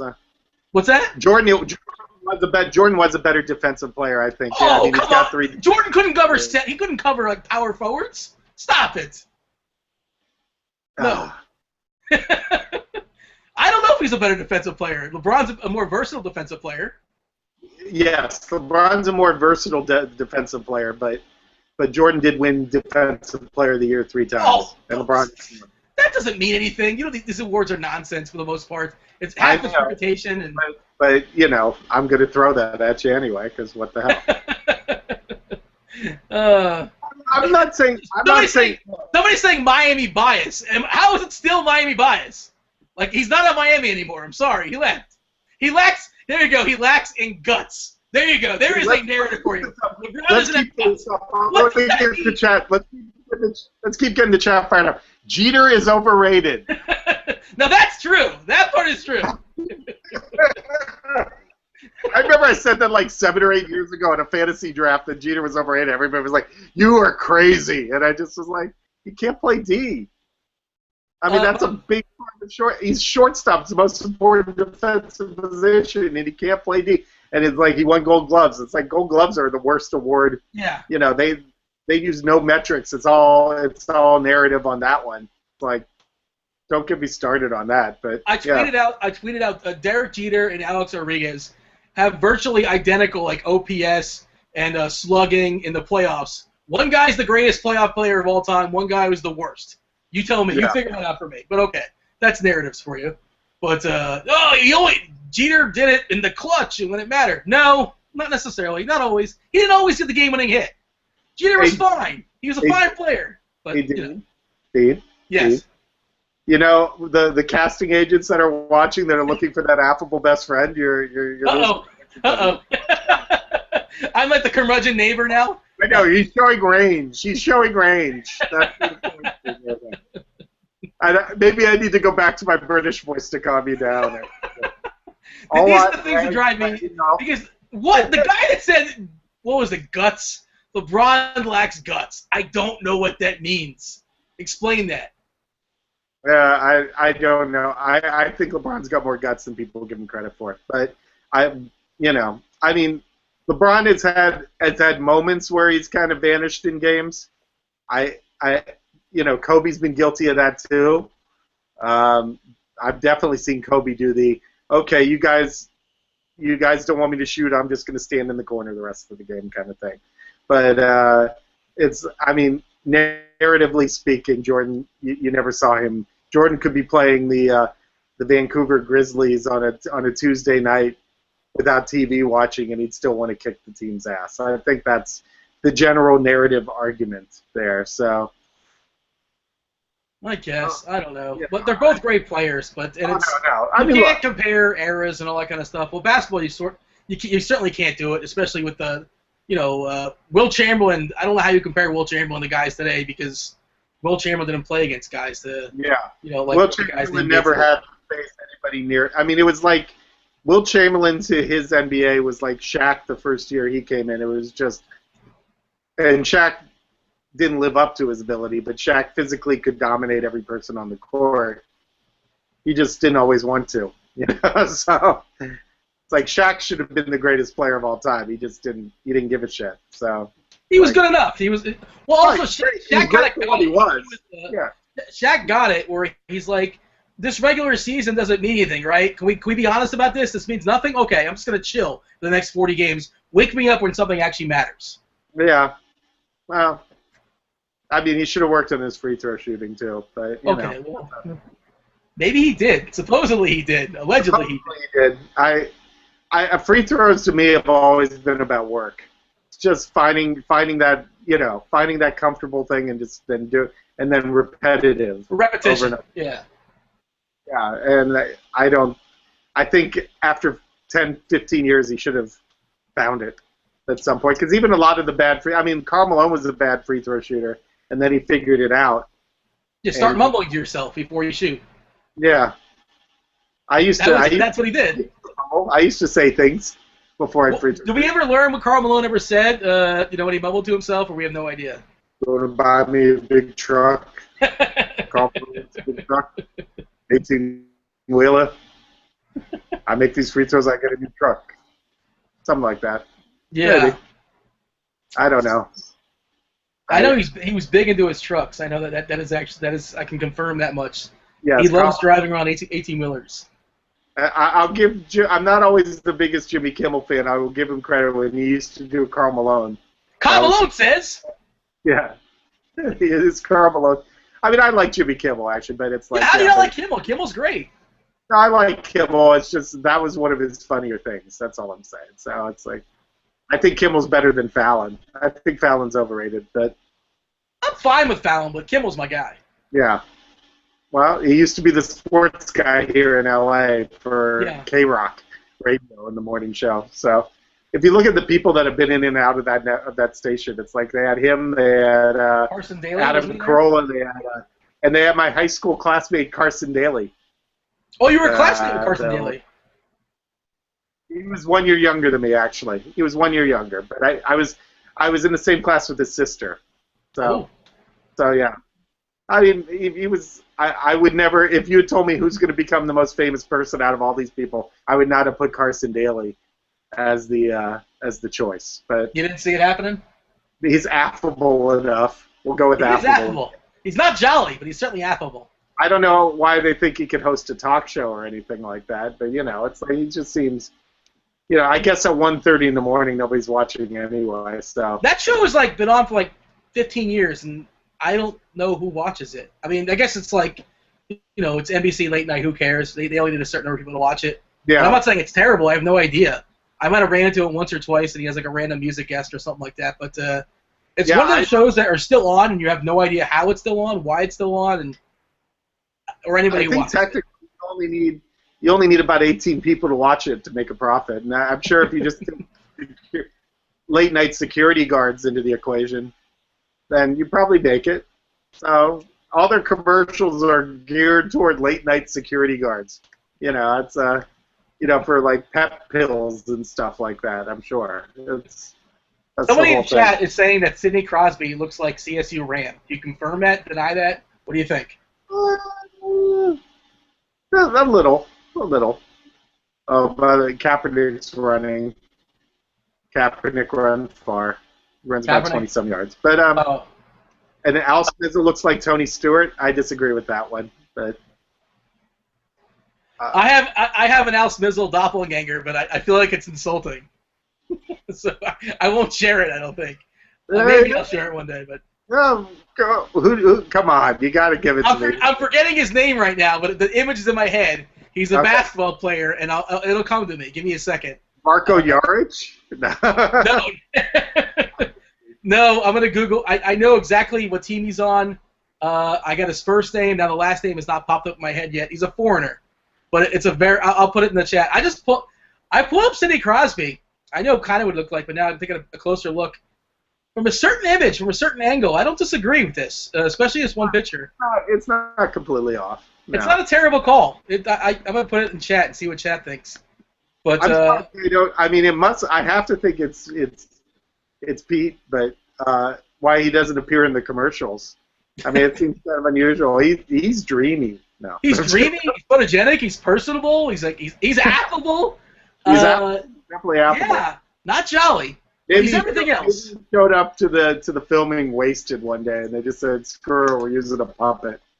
Yeah, he's very likable. I met him out there when I was in Vegas, and I don't know why he would not be in a commercial. Maybe one day he will. He'll probably pop in there soon enough. But I'll tell you this: I win $1 million, I'm in a commercial. I'm forcing you to go to it. I already have a commercial. DraftKings guy has me on to talk about the $1 million. He keeps interrupting me, and then I buy him off the commercial. There's the ad, right there. So. Well, you're like, listen, give me $990,000, and then put me in a commercial. Yeah. Okay, so I'm gonna put this. Okay, I say this with all due respect. there's certain similarities with this guy, and okay, let me get the picture ready too, but. There's a certain similarity to the Al. Al's a better looking version of this guy. How about that? I don't mean it in a bad way. I think me and Al are in good enough terms where I think he wouldn't be offended by it. I don't know. He's probably not watching right now, but I don't think he's watching. But it's gonna get back. He was in the chat. He went in the chat to tell everybody he's winning another King of the Beach, and then left. So. There are certain similarities. I'll just leave it at that. But and most people probably don't know who this guy is. So unless you really follow basketball or played DFS last year, you're going deep bench right now. Oh, Vitor! I'm going Vitor Favorani. Okay, Vitor wait, hold Favorani. on. Pull it up, and I'm telling you. If I open the picture up, I'm afraid I have that fear my computer's going to just go. So we're going to take the shot here. I'm feeling confident. Let's find out. Pull it up. Still here. I'm still alive, right? You can still hear me, right? I can still hear you, yes. There is some distinct similarities. Again, Al's a better-looking version of him, but... Oh, there's a little. There's a little. It's not the worst one. Come on, you don't see it? If Al had a pompadour... I mean, How about somebody tell me what you guys think in the chat. Does Vitor Favorani does Vitor Favorani look more like Al Smizzle, or does Sidney Crosby look more like CSU Ram? How about that? Let's go with that. Which one of those two? There we go. No, Al looks like. Well, somebody keeps saying Al looks like Tony Stewart, so. Tony Stewart? Keep going with that. I don't know if I see Tony Stewart. Okay, usually so I only see him. Somebody says a swing and a miss. Okay, that's fair. I'm perfectly fine with that. I think it's. Look, I'm not changing my mind on this one. So you're saying that Al Smizzle is the Vitor Favorani of fantasy sports? Yes. Okay. Well, it's looks-wise, not necessarily his play. He's more of a a Jeff Green. Oh. Well, I mean. Interesting. I used to play basketball with Smiz. Yeah. I mean, he could play. He was all right. He was like, he had one night in our rec league where he made like 5 3-pointers, and I had a night that I made 5 3-pointers, but his was on video and mine wasn't. Oh, of course. And not only was his on video, my brother and I were doing the commentary for the game because I wasn't playing on the team at that point. Hold on a second. By the way, somebody in the chat, I got to defend my, somebody says I nailed it. Okay. Somebody, and I just pulled up Tony Stewart. I don't really see Tony Stewart now. I don't see it. Yeah, it may be Tony Stewart with 14 Miller Lights added to the equation.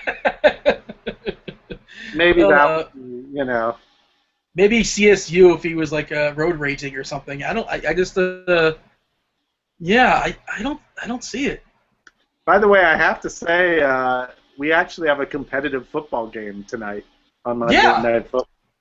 I hate the Niners, but I mean, this would definitely, on a normal night, I would not be watching this game if I wasn't on the show.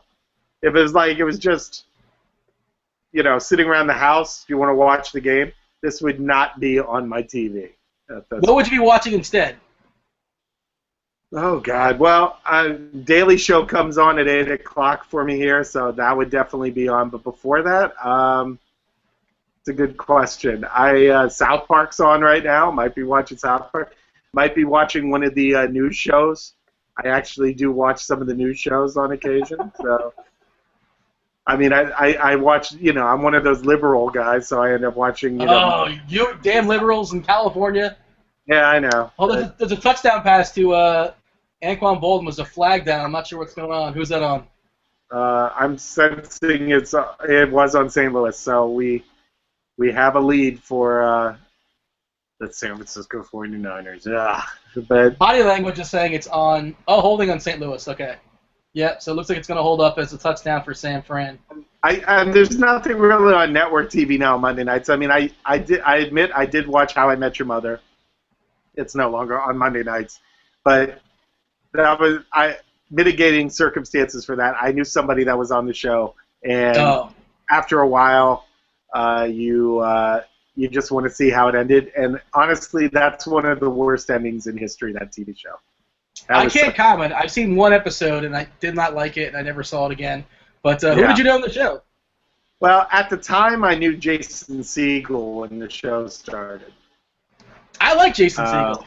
I'm disappointed to learn that the show's not very good. He used to date a girl that I was friends with, and we hung out a few times. I mean, I don't think if he saw me, at best it would probably be, oh yeah, I know you, and then wouldn't know my name. You're that guy. You're that guy. I've seen you once. I used to know somebody that I was friends with, that kind of thing. But we used to go to functions together and stuff, and at the time when the show started, he knew the girl. He was dating the girl I knew. So I started watching it, and then after a while, it's just because it's a narrative. That word narrative's been said 100 times tonight. It's one of those things that you just, okay, now I got to see how it ends, and I got caught up in it, and then the last season was just terrible. It was awful. So anybody that wants to complain about How I Met Your Mother, go right ahead and chat. All 38 of you. Did you watch Homeland? Do you watch Homeland? I did not watch Homeland. I don't have Showtime. So I did not watch Dexter. I heard Dexter's one of the worst endings in television history. Dexter, yes, I can confirm that. Well, Dexter was really bad like the last 3 seasons or so. Trinity, once you get to the Trinity killer, just stop watching it. That's awesome with John Lithgow, but after that, it gets pretty terrible. But you don't know what I'm talking about. But it's a really solid show for like 3 or 4 seasons, and then it just becomes a disaster. But somebody mentioned Homeland in chat, and Homeland's really good the first season. Really good. Pretty good the second season, and then it gets Homeland just I don't really know what they did last year, and hopefully they can recover from that, but I don't know how promising it looks so far this year. I saw the first 2 episodes, and maybe. I mean, I'm gonna watch because I'm like you. Once I sort of commit, I'm all in. Yeah. And I'm gonna be there till the end, for better or for worse, that kind of thing. Did anybody watch Boardwalk Empire last night? And watch that last night, but it's funny you say that. Oh, go ahead. There's a lot of spoilers. Don't give me any spoilers. Okay, that's all. Then I won't say anything. It's funny you say that because I binge watch. That's one of the things I did today. I binge watched on Boardwalk today. I've yet to watch any episodes of the season. and I watched the first 3 episodes. So I caught up. I'm going to watch the first 3 episodes of Boardwalk, and hopefully I'll knock out. I think there's 2 more to catch up, 2 or 3 more. But yeah, I'm looking forward to it. I will say last night's episode was one of the better episodes in the history of the show. And a lot happened. But I think they're running out of episodes, so they're just trying to tie a lot of stuff together. So last night there was tying going on. That's all. And somebody just said Walking Dead is a shit. Last night's episode of Walking Dead was pretty damn good. But, yeah, I liked it. I agree. Yeah, very, very graphic. Very graphic. Not for everyone, but that show sometimes falls into that episode. Somebody asked a great question in chat. So why are these guys talking about anything but football? It's the Rams and the Niners. Well, welcome to the show. Yeah, have you noticed? We'll get to football. I mean, there's no real sweats tonight. What do you want to talk about? Give us a topic football related, and we'll talk about it. Tournament of Shame is over, basically. Yeah, that's all we care about. If you want to, Bird Wings, you want to come on the show, we're here for you. The million's been basically decided. You know what, Dean? Why don't we go through the tournaments right now? Just give the people what they want. Maybe we should. We'll give the person, but I don't know if the people. Yeah, it's only one person. Give Java CDA what he wants. Well, yeah. I mean, here we go. The Millionaire Tournament. Well, with the one guy that's in 7th with Jared Cook, he's lurking. He can certainly move up to 2nd. He can move up to 1st. He's only 10 points out of 1st place if he catches a 30-yard touchdown. Yeah. So, wow. I mean, that's interesting, but this game is not that interesting for me. I'm sorry. It probably should be. I don't think Brian Quick has a catch yet, and that's kind of like the one guy a lot of people have, and I don't think he's registered a catch. I have the box score right here. No catches for Quick. Tavon Austin's got 2 catches somehow. He's actually got some carries as well. 3 carries. It's kind of a mess there in that San Fran backfield. It's Zach Stacy. It's Cunningham. It's Trey Mason at Auburn. What just happened? He missed it. They tried to throw one to Cook, and he missed it. Oh, so it was intercepted. It was a typical Rams play. It was 3rd and 11, and they tried to throw an 8-yard pass to Jared Cook. Yeah. Which they were going to be throwing anyway. So I agree. By the way, somebody Infinity says great directing last night in The Walking Dead. It was really well done. It was really excellent. I thought it would be like, I thought they're going to be a terminus for like, well, should we not? I guess. Well, I thought they're going to be a terminus. Spoiler alert. Okay. Yeah. All right. Well, I just figured terminus would be a large part of the season. I'll say that. When Al Capone got killed last night on. What? You son of a. What? I'm just kidding. I'm kidding. They're not killing Al Capone. It's a real story. Come on that part. It's like, I'm just kidding. Go ahead. Yeah, I know. You're the worst. I know. Yeah. I don't want to You're the worst. I haven't watched that one. I heard it was funny though, but I haven't seen it before either. But it's the thing is, I sort. You ever like you're on Twitter and like Twitter's the worst for spoilers. People just like randomly throw things out there. Yeah. And I feel like I caught like a half. There's that point where you're reading a tweet. It's like, oh, Boardwalk Empire, and like I know I shouldn't be reading it. I know I'm not up to date to it, but I still keep on reading it, and I'm like, I'm just gonna punish myself, and I feel like I caught like half a spoiler, and I feel like I sort of know what happened last night, but I don't want to feel like I know that. But it's impossible to forget it once you read it. Yeah, but, I know. Yeah. In the back of your head. It's like, you know what it's like? It's like I have friends that don't watch sports, that just are not sports people. Sure. And to them, they're always doing the, well, do you want to go out? And I'll be like, no, UCLA game's on. I want to watch the UCLA game. Record it. Yeah, and they're like, record it. I'm like, that's not an option. That's just not. And they're like, why? And I'm like, well, number one, I don't want to watch a sporting event that I know has already happened.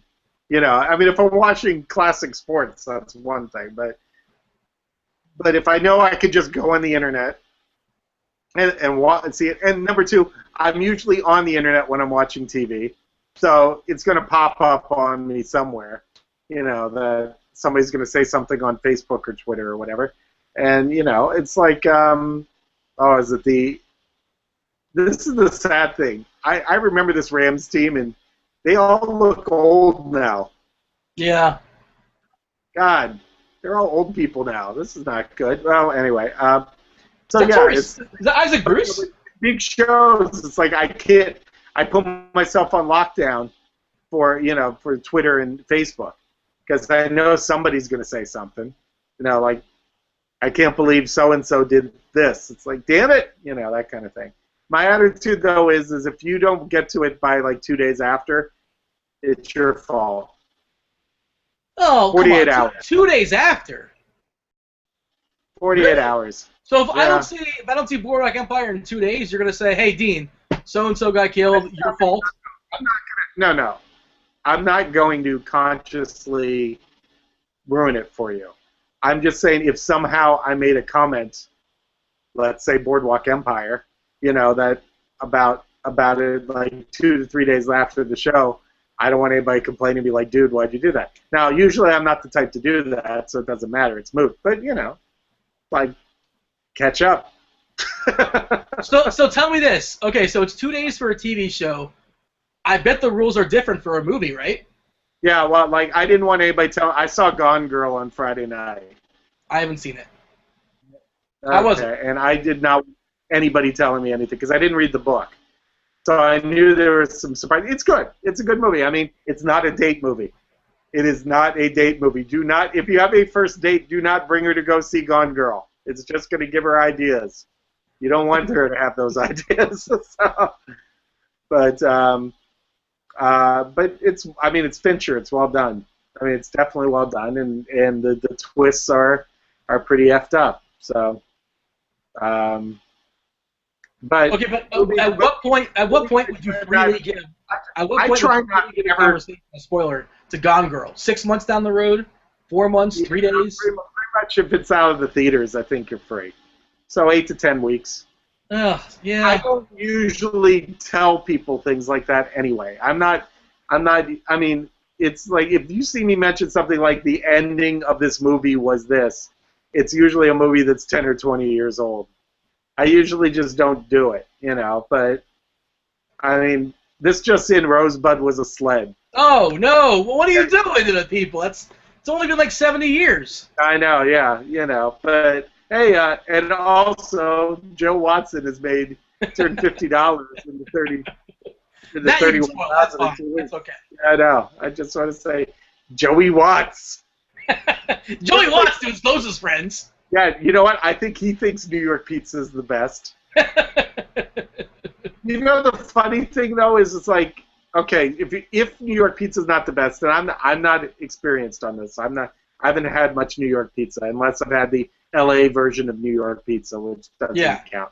But Chicago pizza, I think I was watching Anthony Bourdain, and they were talking about how people in Chicago never eat Chicago pizza, like the deep dish. It's only when people come into town, like visitors. Because visitors always come into town and say, "I want deep dish pizza." Yeah. But it's not something that is popular for locals. Any Chicago people in there? Oh, we have an F. Joe Watson in the chat. We're building the Joe Watson egg. I'm sure Joe Watson was a nice guy. I'm sure he's a fine guy. Screw him. I mean, there's always the chance he's never won another tournament again, and he's just. What is his screen name? Do we know Joe Watson's screen name? Joey Watts, like 19 or something like that. I've never noticed him in a tournament. Yeah, I've never seen his name. I don't know. I'm sure it was a hit and run. So. It's a hit and run. It's like He's me. retired. He retired from DFS. I won my qualifier and I haven't won shit since then. It's the same thing, It's like I win the tournament game every 4 weeks. What? Stop chasing the qualifiers. Yeah, I do the qualifiers because I enjoy them. All right. I mean, it's I could be sitting there playing $10 50/50s and stuff, but yeah, I don't know. It's not head sexy. to head, when I do head to heads, it's always like the 3 guys take up all my games, and they all have 27,000 wins each on FanDuel, and they're winning qualifiers and shit. I'm just like, I hate those guys, but Oh, I thought there was an interception, but no. I hate those guys too. Yeah, I'm not that guy. I won't snipe up. I don't know how people do it. I guess I don't have a lot of wins. I get it. I don't have a lot of wins on FanDuel because I was mostly doing qualifiers on those. So I maybe have 200 wins, but I probably played, 300 heads-up games on there. I haven't played that many. I'm guessing CB's joking here. I'm not sure if he's joking or not, but he said Nap is saying that Joe Watson is actually Dong Slayer, which would be awesome if that was true. Please make that true. Oh, yeah. Awesome. By the way, I don't know if you saw this in your Tournament of Shame this week. Let me pull it up. Did you see who made an appearance? I've never noticed them before. Brian Quick is that a catch? Brian Quick appearance. There you go. He's alive. Tomac was in the chat and he said, "I am going to enter the Tournament of Shame this week." Nice. We welcome you, Tomac, every week. You want to come in? No, but I don't think I've seen this guy's name before, like lurking in like tournaments, but I don't believe I've seen him in the Tournament of Shame before. Correct me if I'm wrong. Okay. But let me see if I can pull his name up. I want to get it right because I don't want to. Not Beef Curtains. Not Beef Curtains, but Taco Dagger. Oh, Taco Dagger's been in a few times. Okay. He was in it. It was weird. He was in it like the first couple weeks of the tournament because when I did the mega chart. Taco Dagger. Yeah, Taco. Actually, there was one name that was like the worst name. I was going to put this in the article when I wrote the Ultimate Tournament of Shame article.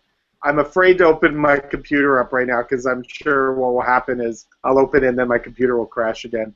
But there was one name that was just awful that I can't remember who it was. But if somebody wants to pull up the chart and find the worst name on the charts. By the way, who's winning the TOS right now? I didn't see who's. We know who's losing. And poor Renee Miller, I may just make do a shame for being the only one for legitimately having a bad team. J Kidd, as opposed to 1084 is leading. Way to go, J Kidd. DB's in third. DB's in third right now, and he's got a live player too. Dan does well in these tournaments. It's weird. I've won two of them, and then I play in qualifiers and stuff like that, or play action or whatever. I don't do shit. But my tournament, I do okay. Maybe I can't explain it. But yeah, Birdwings has a 30 because he started Mike Kafka. Ryan Taylor. Yeah, Mike Kafka. He started Jackie Battle with one rush. I know he scored. I was like, going, oh my god, he's going to actually finish next to last with this team. Because Jackie Battle scored, I'm going, oh dear God. Yeah. Mike Kafka, Northwestern's own. There you go. Existentialist quarterback, Mike Kafka. Birdwings has every one of his players but two were 2.6% owned, which means he was the only guy that owned them. By the way, so it was contrarian. We rocketed up to 40 viewers now. Boom! On YouTube, so just want to.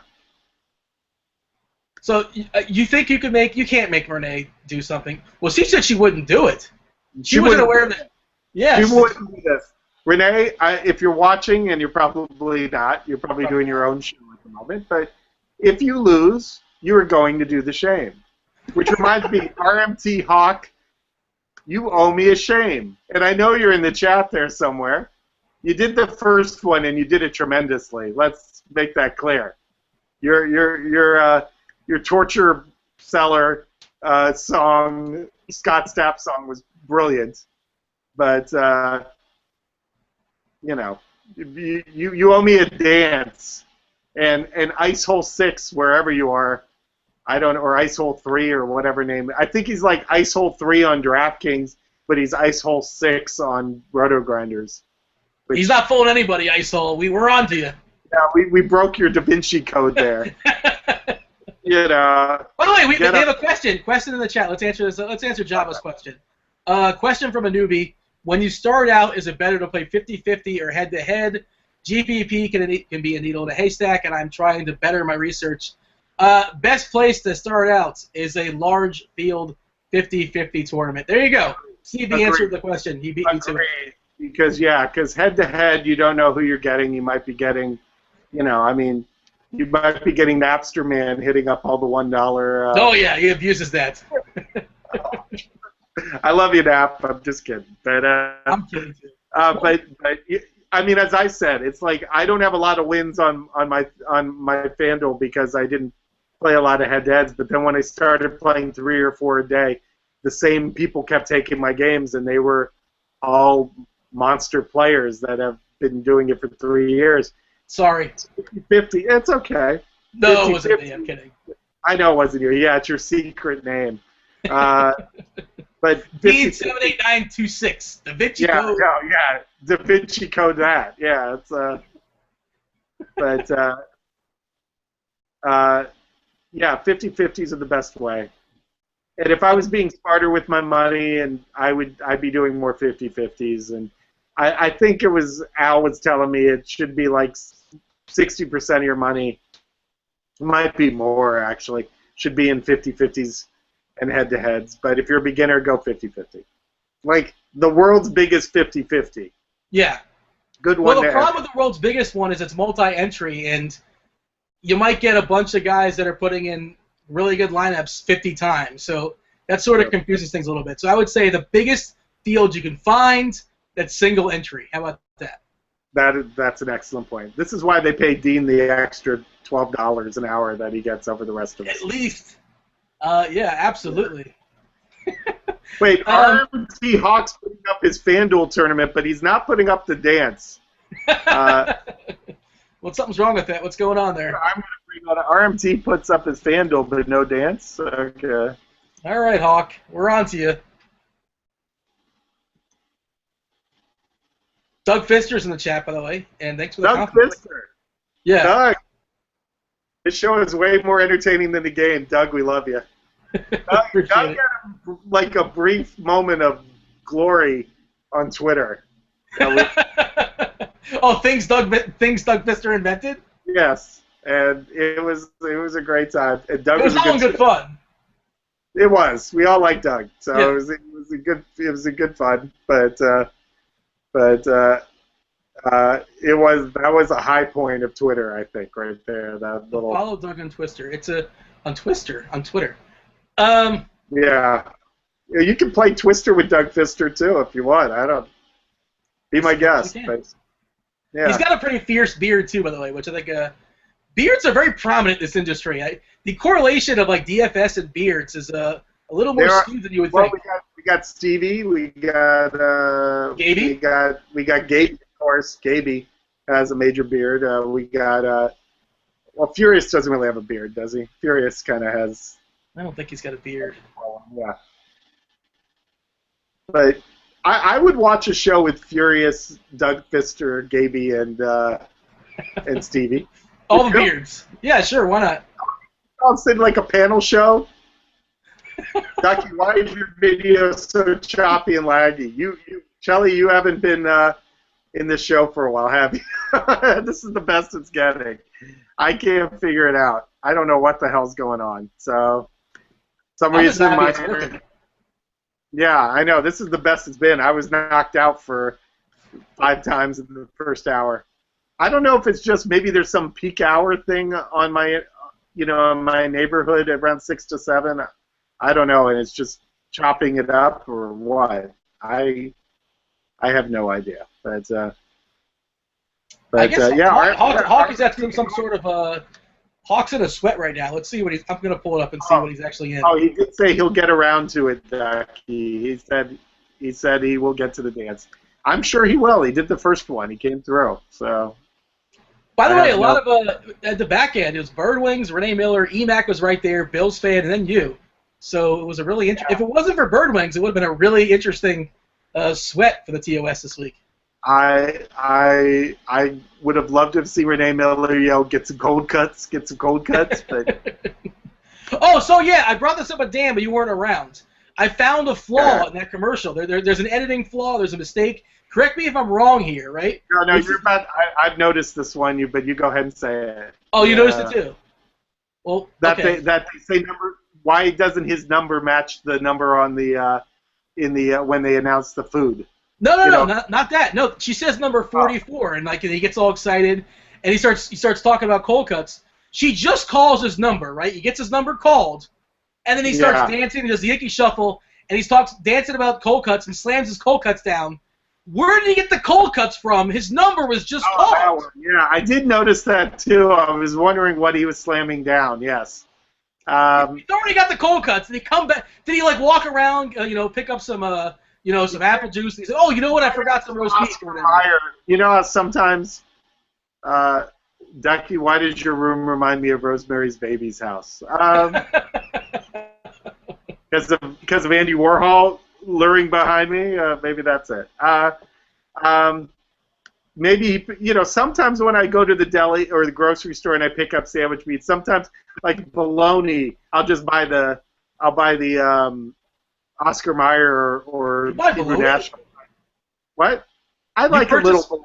I like a little. I like it I get the roast beef and the honey glazed ham and stuff like that, but sometimes I'll put some bologna on there too. I'm not against bologna. I grew up with it, so it's not the centerpiece of my sandwich. But it's like the kale on my sandwich. I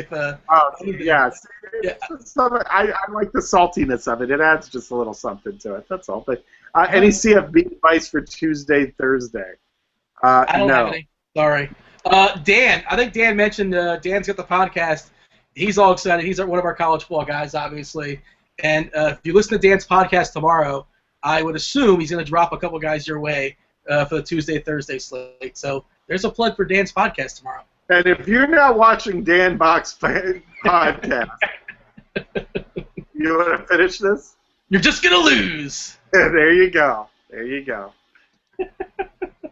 But, yeah, I listened to it today, and he mentioned about he was excited about the Tuesday, Thursday slate, and he said something to the effect of, tune in tomorrow, and I'll have a couple guys for you, for the Tuesday, Thursday slate. So Michael Crabtree. We got a Michael Crabtree touchdown. San Francisco's pulling away in this game. Is that 3 touchdowns now for that's 3 touchdowns now for Kaepernick is basically shoving it back in my face right now. As soon as I'm talking shit about him, he just shoves it back into my face. So RMT Hawk, I think, has got a legitimate sweat going here. He just got a Crabtree. More importantly, Kramer and Seinfeld hate baloney. Just ask Mrs. Constanza. Well, there you go. I don't remember that for some reason. I don't remember that episode. There's a baloney episode? I guess so. For some reason, it's not coming back to me. Yeah, it doesn't ring a bell to me either. I'm not going to win my weekly football league this week. Okay, but yeah, there you go. I know you don't care. I just wanted to say that. I had Crabtree. I had to check. But I had to see if I was coming back. But And Jared Cook, I thought, got me a lot more points, and then he stopped. So if I get 2 more touchdowns from Crabtree and Cook, maybe I got a chance. But yeah. Kaepernick, by the way, 301 yards, 3 touchdowns, not even out of the third quarter. Oh, this is the one game, the 1 week I don't play Kaepernick in daily fantasy. After doing it, and then he decides to go ape shit. Of course. So I hate you, Colin Kaepernick, and your 5 head and your ill-fitting caps. Does he have the will to win, though? That's the most important thing. Screw him. He did. I don't think he. You say he couldn't be a Super Bowl quarterback? Like he was in the Super Bowl. I understand that. I think teams have figured him out. Maybe not the Rams tonight, but. Yeah. All right. It seems like other teams have good defenses figure him out. That's all. That's the only issue I have there. So. When George is moving out, she offers them all bologna sandwiches. I don't know why. I've seen every episode of Seinfeld. I've blocked this out for whatever reason, but I believe it happened, Chili. I'm sure it did, Chili. We believe you. Do you watch them still? Do you watch them on TBS or? No, I haven't watched them in a while. I don't watch a lot of live TV. I pretty much just go to recordings. So I don't watch a ton of commercials. The only live stuff I usually watch is probably sports. Otherwise, I'll watch something on demand or I'll watch something I've recorded already. So rarely do I run into Seinfeld, and it's the laugh track just feels so outdated. Like it's just it feels so weird listening to it. I mean, I still watch it. I mean, the writing, of course, is still A+. But yeah, it's not. It's not the same, so as it used to be. So It's not official, by the way. Curb is not officially done, right? It's just kind of like whenever Larry David wants to do another Curb season. Curb is one of those shows that he just says, I'm going to do 8 episodes. Okay, let's do it. I feel like that's going to happen again. I feel like he'll have another idea, and he'll be like, I hope that happens at least. I'm rooting for it. Because I've seen Curb's great. about 6 episodes of Curb. I'm hit and miss on Curb. Wait, it's what? Just, he's so off. You don't like Curb Your Enthusiasm? I don't hate it. It's just, I mean, the episodes that I liked, I really liked, but he's so awful. He's so awful. After a while, I just get beaten down by it. It's not one of those things. If I binge it, it's just he's so bad of a person. After a while, I'm just like, dude. Okay. See, it's funny. I would have felt the same way. I don't think he's awful. I think he's right like 95% of the time. Oh. I don't think he's awful at all. I think he makes valid points. There's like 5% of the time where it's like, okay, that was probably crossing the line. That was probably inappropriate. There's probably a better way to handle that. Yeah.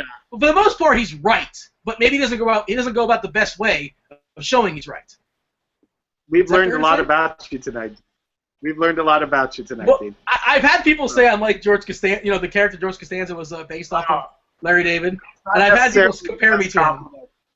That is not an overwhelming compliment. I know it's not, but there is some sort of truth to it to some extent. That's an insult. That's pretty much an insult. I don't take it as an insult. I'm like, yeah, I kind of see it. Sure, why not? I suppose to some extent, to some degree. Mm. I don't. Well, okay, so what's the best episode you've seen of Curb of the few? Crazy Eyed Killer? Crazy Eyed Killer. Ah, there it is. Yeah, Crazy Eyed Killer. When he's talking to the operator on the phone trying to spell out Crazy Eyed Killer, gets me every time. Yeah, no, I mean that episode I went, okay, this is hilarious, and then I watched like another one, and I'm like, okay, I'm a little exhausted, from it. So it's hit and miss for me. It's like I know it doesn't make sense. But it just, for some reason, it just did not hit me right. So, but it's funny because a lot of the stuff they film is near my house. On that. By the way, show. if you're keeping score of the chat, there's one F Joe Watson's and there's one F Larry David. So if somebody wants to break the tie, feel free. Oh yeah. If somebody wants to beat, if somebody wants to say F Butterballs or F. Julia Louis-Dreyfus or something, be my guest. I don't feel that way about Julia Louis-Dreyfus, but she's fine. Yeah, sure. Of course, I don't feel that way about Butterballs either. So I really have no negativity. You feel that way about Larry David, apparently. I don't hate Larry David. I mean, Seinfeld's one of the greatest shows ever. So it's like, Have you ever watched Seinfeld's Comedians in Cars thing? Yes, I've seen like maybe 6 or so episodes. Comedians and getting coffee in cars or something like that. It's an online show, and I saw the Howard Stern episode was really good. I've seen several of them. Yeah, it's amazing. It's a nice one if it's like you want to see how people randomly get to their craft of joke telling kind of thing. So, it's good for that. I like those shows that I know. There's a stand-up show about talking about the crap, but I never watched it. I think it was. Forget what network it was on, but I remember Netflix has this thing with like Ben Stiller and Jim Carrey that they did, and it was very disappointing. I think Chris Rock wasn't one of the SNL guys on there too. I feel like I saw this. Yeah, it rings a bell. I can't remember which one. There's a documentary also called Heckler, I think, with Jamie Kennedy. Have you Bill seen that? Bill Hader. Which one? Bill Hader, right? Is it Bill Hader? Yeah, it's Bill Hader emceed it. Yeah. And it's kind of disappointing. It's just like, I mean, there's a bizarre story though, like where Bill Hader, he's like from Oklahoma or Nebraska or somewhere in the middle of the country, and Ben Stiller happened to be in town and he was doing something, and like Ben Stiller took like a high school Bill Hader with him to a movie premiere and took him out to dinner, and he was just some kid in high school, and all of a sudden, like he tells a good story about how like what are they? I remember. Yeah, that was interesting, but yeah. It's weird because it's like I thought the Ben Stiller show when it was on was funny, and kind of under Jared Cook dropped another one. That wasn't his fault though, was it? What? Or is that the next? Maybe I'm one play behind. You're one play behind. Yeah. Oh no, that had to be brutal. That's a $5,000 catch at least. Maybe 10,000. Oh, Duckie, Chelly's got a question for us. Oh, okay. What is the connection between Close Encounters of the Third Kind and Seinfeld? Okay, well, I don't think Francois Truffaut was in Seinfeld. I'm just going to take that guess right off the bat. I'm going with him. It's probably a cast thing. I would guess, but I'm trying to think of who. I got nothing. I have nothing. Close Encounters. I think I've seen it once, and it was kind of forgettable. I watched it about a year ago for the first time. I never sat through the whole thing. It was one of those. I gotta, that book I showed a few weeks ago. It was one of the 501 movies, so I finally watched it. You crossed it off the list? Yeah. But you didn't watch the whole thing, though, so you kind of crossed it out halfway. I did watch the whole about a year ago. Okay. Yeah. But maybe less than. I guess it was 6 weeks ago, 8 weeks ago, maybe. But I do not know the answer to that, Chelly. If you want to give us the answer, and you know what? Talk to Dan about getting a shirt. You get a shirt if we haven't done that for you. We have to get some Roto Grinder shirts out. Let's play Stump the Duckie and throw out some random trivia questions for Well, you. you stumped me on that one. But Yeah, that one's I was supposed to go to trivia after this, actually, but it got canceled. A couple of people were sick. I think Ebola's going around here, so. I think trivia gets canceled like 80% of the time with you for some reason. What's up with that? Well, in this case, it was just my team didn't want to make it. The other time, it was like the trivia guy, the actual event got canceled. But for me, it's usually, like somebody doesn't want to go. It's very like, oh, all right, I'll go. Fine. Oh, Bob Balaban appeared in both. God, I wasn't going to pull that one out. I figured it was past related, but yeah. But the president of NBC, I remember that episode. Nice work. Crap. RMT Hawk, I need some help in this game to get close without losing many points. So, okay, well, there's a lot you're asking for there. But Charlie said you already owe me one shirt from 2 weeks ago. Talk to Dan. Talk to Cam or Cal or somebody. Talk to anybody but us. We're not in the shirt department. I have nothing to do with the T-shirts. The T-shirts are in Tennessee, and you got to talk to the staff there. So, I mean, Dan says talk to him, but now he's not coming through on them. So, Duckie, I don't know. Give me the worst pickup line you've ever heard or used. The worst pickup line. Yeah, because you said Tennessee, and it reminded me of the Tennessee pickup line. You know the Tennessee pickup line? What was the Tennessee pickup line? I'm sure I've heard it, but. Girl, you must be from Tennessee, because you're the only 10 I see. Oh. I remember one time I was at a bar, my friend was watching me. I can't remember what the line was, but I was kind of going the, like, you look unhappy angle, to the girl, and it just did not work. Like I was trying to do we're the only two people in this bar that, that see the bullshit here kind of thing. And she just wasn't, she was like, what? No. And then it just got awkward silence, and then I walked away, and my friend just shook his head. He just was like, you bombed miserably on that one. But I don't know. I usually am not a pickup line guy. You'd think I would be, but CS Maniac always looking for a shirt as well. So there's two people. We'll drop a line, and hopefully we'll see what we can do. we can't make any promises, though. But, hey, what do I know? We'll throw it out there. But give us your best pickup lines. Throw your best pickup line out there. Does this clock smell like chloroform? Is that a phone in your pocket? I used to go with Mentos before phone, or there was a pack of Mentos in your pocket. But do they still make Mentos? I remember the Fresh Maker commercial. They still exist, right? Yeah, Fresh Maker still exists. Okay. Oh, we got a Doug Fister reference. Fister, I know her. Yeah, but that's not really a pickup line. You can't walk up to. That's something you say in conversation. It's a nice try. Is that a mirror in your pants? I see me in it. Oh wow. There's that one when you kind of lick your tongue and you touch the girl's clothes, whatever, and say, hey, let's get to my place and get out of these wet clothes. You've heard of that before? There you go. Wow. Yeah. Have you It's very suggestive. did Buff Dean use that one, or was that a... No, of course not. Females don't think like us, guys. Well, thank you, King Mike. Yeah, so, okay, and give us, like, any successful, an actual successful pickup line that you guys have once used. Throw it out there in the chat where it actually worked. Yeah. Because what is it? I think it's the delivery. What do you got? I've never. That's why I'm sitting here with you right now. I would not be here right now. So. Oh, I'm insulted. This isn't enjoyable. Yeah. This is like Plan C for you. I enjoy the time we spend together. But if I was, let's face it, if I could be getting laid right now, I'd probably be getting laid right now. Oh, Duckie, come on.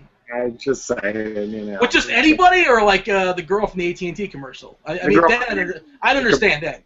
Or who's this girl? That was just in the ad that started that ad there. I heard she would have been cute. Yes, if Lily from the AT&T commercial came over and said turn off that show, I'd be turning off that show right now. All right. If she said pretty much anything, I think you'd be doing it. There's Pakistani accents in her real voice. Yes. So I wonder if she does have a Uzbekistani accent, or she was born here and moved here when she was 5, and basically doesn't have that voice. You know, has the American voice. There's got to be a way to check out that can't be her first job. She has to have done other things, right? Well, I mean, she's probably fairly young. She'd probably. There's the DraftKings guy that kind of looks like Soccer Dave, but isn't him. So. Who's that? You know, the DraftKings commercial, the guy that does the sock puppets and all that. He looks like Soccer Dave? He looks a little like Soccer Dave. I'm getting a different commercial. I'm getting rapidadvance.com. Oh, but, and you're getting something. I don't think I agree with that necessarily. Well, okay. I'd have to see a side by side or something like that. But Al's Vitor Favorani. No, the Vitor Favorani call. 2 out of 3 people in the chat confirmed it. So there you go. So that's a big enough sample size for me to give it some credibility. Pickup line in the chat. What's your fax number so I can submit my resume?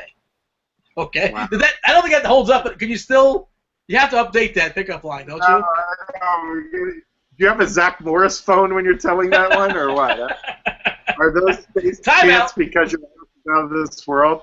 There's something. Yeah. Are those space pants because your ass is out of this world? I like that one. Yeah. Your daddy must have been a terrorist because you're the bomb. I like that one.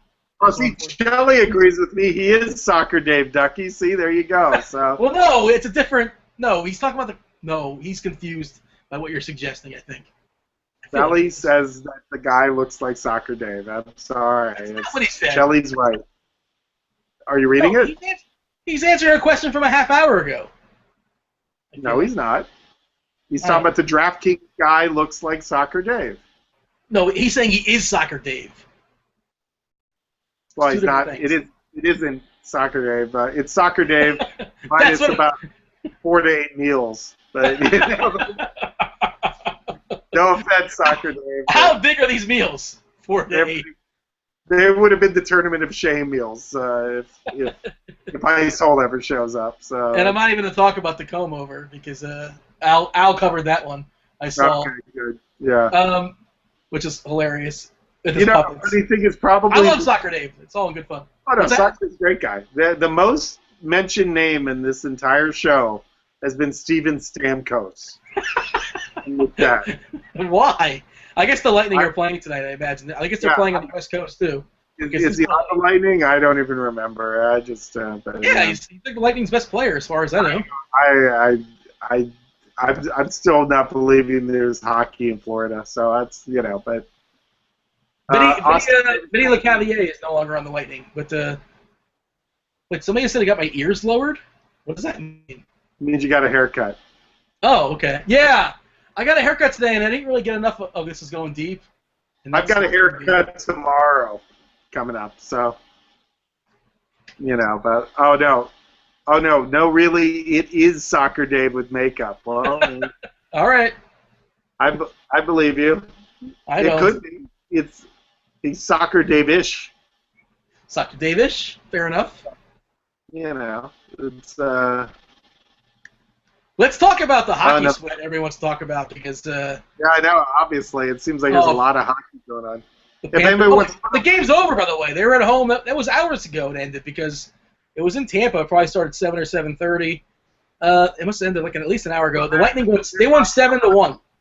So this is late people coming into the chat to talk about Steven Stamkos. Okay. And hockey's over for tonight. It's over for tonight. He got his hat trick, and there's no live hockey games right now. Why we still I talking? guarantee if you come into the Grinders live chat, like let's say 2 in the morning, it's just random time. Yes. When there's no shows and no sports, it's 35 people talking about hockey. Why? It could be 114 degrees outside. It's 35 people talking about hockey. Are one of those people Bills fan? Sometimes, yeah. Yeah, I could see that. So wait, we had F me if I'm wrong, but I think you. Oh, no, that is the line. If that's worked, Adam Rifkin 01. Has that ever worked for you, Adam? Be honest. The sad thing is Tommy G probably would say that line works. Yeah. Well, it's all in the delivery and the confidence in the delivery, and you know, you got to have a little bit of charm to it as well. Yeah, well, Do we have charm? we're just outright aggression. Yeah. Yeah, you know. I'm more of a Costanza. Costanza's not known for his charm, so. No. For But that. you did do a perfect Costanza at the Roto Grinders party. I got to give you that. I did a perfect Costanza? Yeah, when we went to Senior Frogs. That was. Oh yeah, that's right. Yeah. He did a Costanza. He showed up at a party, made a great move at the party, and then left because he was already at his peak. He knew it. He stopped. And that's how you have to do it. That was thanks to your coaching as well. I wasn't doing that on the fly. I was actually lost in the moment. And you're like, hey, Dean, you just Costanza. Let's get out of here.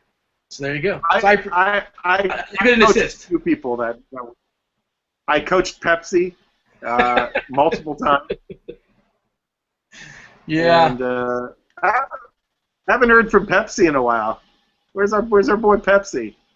He's writing for hockey. He doesn't really do football. I mean, he dabbles in the football, but hockey's his thing.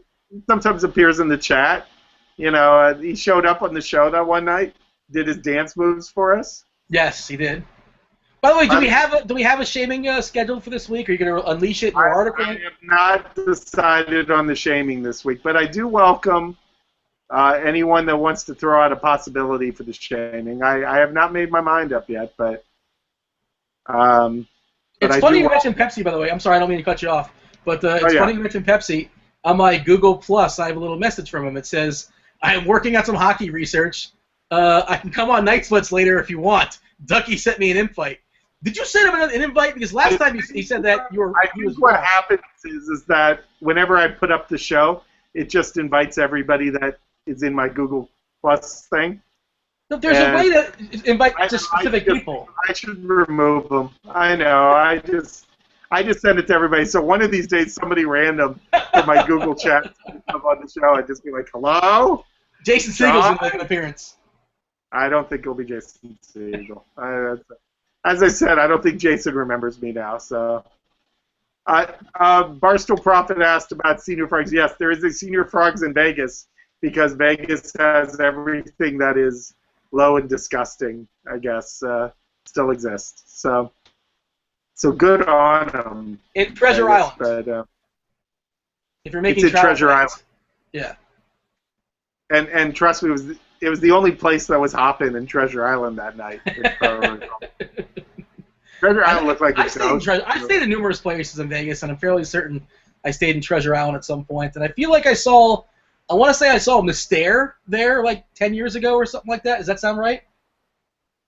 I don't know. Were you so moved by it you had to write in your journal? I'm pretty sure I saw Mystere. Mystere was the movie, it was featured in. Yeah. What movie was that? Not 40-Year-Old Virgin, but like in that sort of realm. Oh, I know what. Yeah, I know what you're talking about. Oh, I think Seth Rogen's in it. not This Is Funny People or This Is 40. Which one was it? It was. It might have been. This is for. It wasn't It Funny was People. Funny People. It's Funny People. Was it Funny People? Yeah, it might have been. Yeah. I get them all meshed together. No, there's a joke about that line. It was when Al and I went to Vegas with a bunch of people, and the females that were on the trip went to go see O while we were all gambling. Oh, yeah, that just screams. And like we walked out, and one of the women in the group said, "Wow, that was so moving. I have to go upstairs and write in my journal." Oh, I thought there was like an O joke, like Big O, or yeah, and that was so. That's how they're going with that. It was just, they were so moved by the experience, they had to go upstairs and immediately write in their journal. Is that grounds for breaking up with? If you're going out with that person, are you like, you know what? I have to reconsider everything. If you hear that. No, this girl was super hot, and if I told you who it was, you'd be like, I'll put up with that. So that's all. What do you mean if you told me who it was? It's somebody I know? Well, let's put it this way: she was dating Jason Segel, and she was on a show with him at the time. Oh, okay. So there you go. So yeah, you'd be like, I put up with that. I think it was her. She was there. Yeah. I think she was the one that said that. So. But, for the record, I did not write in my journal about Miss Dare. Okay. I wasn't moved. I was entertained. It was fine. But I didn't feel a need to write. I didn't bust up the journal that night. No journal moment there. Okay, I understand. Yeah, just to clarify. Kaepernick around the corner for 10 yards. Yeah, I'm way ahead of you. Yeah, well, you know what? Hey, the chat's behind us, so they think I just gave that as a live, call. Yeah, we got a lot of love for Crabtree. I'm okay with Crabtree scoring, but I don't want any need, touchdowns. Just run the ball and take a knee. Just take 3 knees right now and take a field goal. That works for me. Ugly face Kaepernick just made, by the way. I didn't see it. You'll see it in a second. But you're getting there. Okay. He's making his own face. I mean, of course, I don't play him this week. Well, this was the first week I didn't use research to make my picks. I just kind of decided to wing it. What you use, research was doing a dartboard or like a? No, I just went with this guy. I played the this guy seems good kind of role, and a couple people were, from the shows, and things like that. But for some, I wasn't all way off. It was like I had a good feeling about Cutler this week. Yeah. Cutler had a good game, and but unfortunately, he didn't have the great game that Carr or Newton or Flacco had. My big miss was Matt Ryan and Julio Jones. I paired them together in so many spots, and they were so disappointing. And I did really well without them, but those two guys could have really helped me out. And Matt Ryan and Julio Jones, all the stats. I do want to see Leonard Williams is using a familiar joke to me that I know who that is, and that's all I can say. So, the Duckie succumb joke. So Leonard Williams, I know who you are. Okay, so. Whoa! What just happened there? What was that? Did you see that pass? Yeah, that was a duck, and now there's a fight after it. So let's see if it was on the Niners or. Well, it's a penalty because the lineman touched the ball first. So it's the legal touching, which some of the people who use their pickup lines in this chat are guilty of. I'm sure. I only saw I just turned up and looked and saw the back end of that play. What is Kaepernick doing there? Wait, they caught a horse collar on St. Louis? Oh, well, at least that's what Harbaugh's doing to this shirt. So. Yeah. Okay. Okay, so it should be offsetting though, because he threw the. Well, maybe the. Hey, thank you, Shelly. Shelly, give me a little props for nice call on Andre Holmes. They kind of laughed at me on the show. I'm sure you caught the show on Sunday with me and DC and SDL. I was pimping the TOS about 8 million times. On it. But yeah, we were giving out 3K specials, and I threw out under homes, and I will say STL called Torrey Smith. He called Torrey Smith in Baltimore. So. He did say that Flacco to Torrey Smith would be a good GPP play, and well, I can't say he was wrong. So is this is that Gore in the backfield or is that Hyde? Doesn't matter. It looks like it's gonna be. Oh wait, look. Doesn't matter because the two tight ends of San Francisco. That was awesome. Two tight ends of San Francisco. Not a porn film. Just that was awesome. Yeah. I just wish that was like the last play of the Super Bowl and the team lost like that. If 89's a rookie, he's getting coffee and donuts for the whole team. Vernon's got a good priority on this. So, and he then was closer to the ball. Well, he was in front of it. Well, hard to say. And the typical San Francisco heavy lineup that runs for 1 yard, boring football. Yeah, ugh, so. That was an awesome play. I really enjoyed that. So we got 3rd and goal. I'm trying to see if there's anything that gets affected here, tournament-wise. Well, right now, RMT Hawk is asking don't put Gore in. I think they have Hyde in. I think it's Hyde in there as well. Yeah. And it doesn't matter because it's 4th and 1 now. So this makes it interesting. I mean, because you kick the field goal, it's still 2 touchdowns. Not that I think that the Rams are going to score. I think they're going to kick the field goal. It makes them score 2 touchdowns. Makes it a lot more difficult. Kick the field goal. I think they're going for it. All right, we'll see. You're ahead of me, so I think. I mean, they're on the 2-yard line, 1.5. They're giving the impression they're going for it. I'd like to say hi to my brother that is in the chat now. Saw a rebel sighting. I'm always super aggressive, by the way, as far as play calling, but I think this is a spot to actually kick the field goal. But whatever. I don't want to. I'm not second guessing. I'm first guessing. And once again, the Niners screwed it up because Niners are jackasses. So there you go. Yeah, I said it. Whoever that Niner fan is. I don't agree with that call. It just didn't make any sense. And by the way, if you're gonna go for it, you know you're going for it on 4th down. But that was a flag. If you know you're going to go for it in 4th down, why would you? I mean, like, at least do a bootleg on 3rd. Make it interesting, and don't show them the same play twice in a row. And who's 49 blocking? The flag is on the Niners. Okay. Which I'm guessing not. I said if it's on the Niners. I guess you have to just take the ball and not take the points, but the field goal would end up giving. Oh, it's a personal foul on the Rams. Oh, those idiots. Oh no. Football players are not smart. How does that happen? Is that? Oh, it's red paint. I just as a general rule, I don't think football players are smart. So it's there are first down. Smart football players. Wait, I think it was after the play. Was it after the play? If it was after the play, it's going to be like half the distance to the goal line. I'm not sure. It looked like they're changing. They're bringing out different units as far as I can tell. But they went to the commercial. So I'm guessing that it's just going to be a post foul. But by the way, I just want to say Coors is not the world's most refreshing beer. It's not even on the board in Family Feud. I'm sorry. Not even close. It's going to get an on They surveyed 100 people. Not one guy said Coors. Now, if Coors wants to send me a case of their fine beer for me to confirm that, I'd be happy to try and be happy to tell you if you're wrong. But right now, I think you're wrong. I'm good, Coors. Don't bother. I'm perfectly fine. Thank you. I'm a whore. I'll take free stuff. I got no problem with it. You know. Yeah, I just I have no interest with the Coors.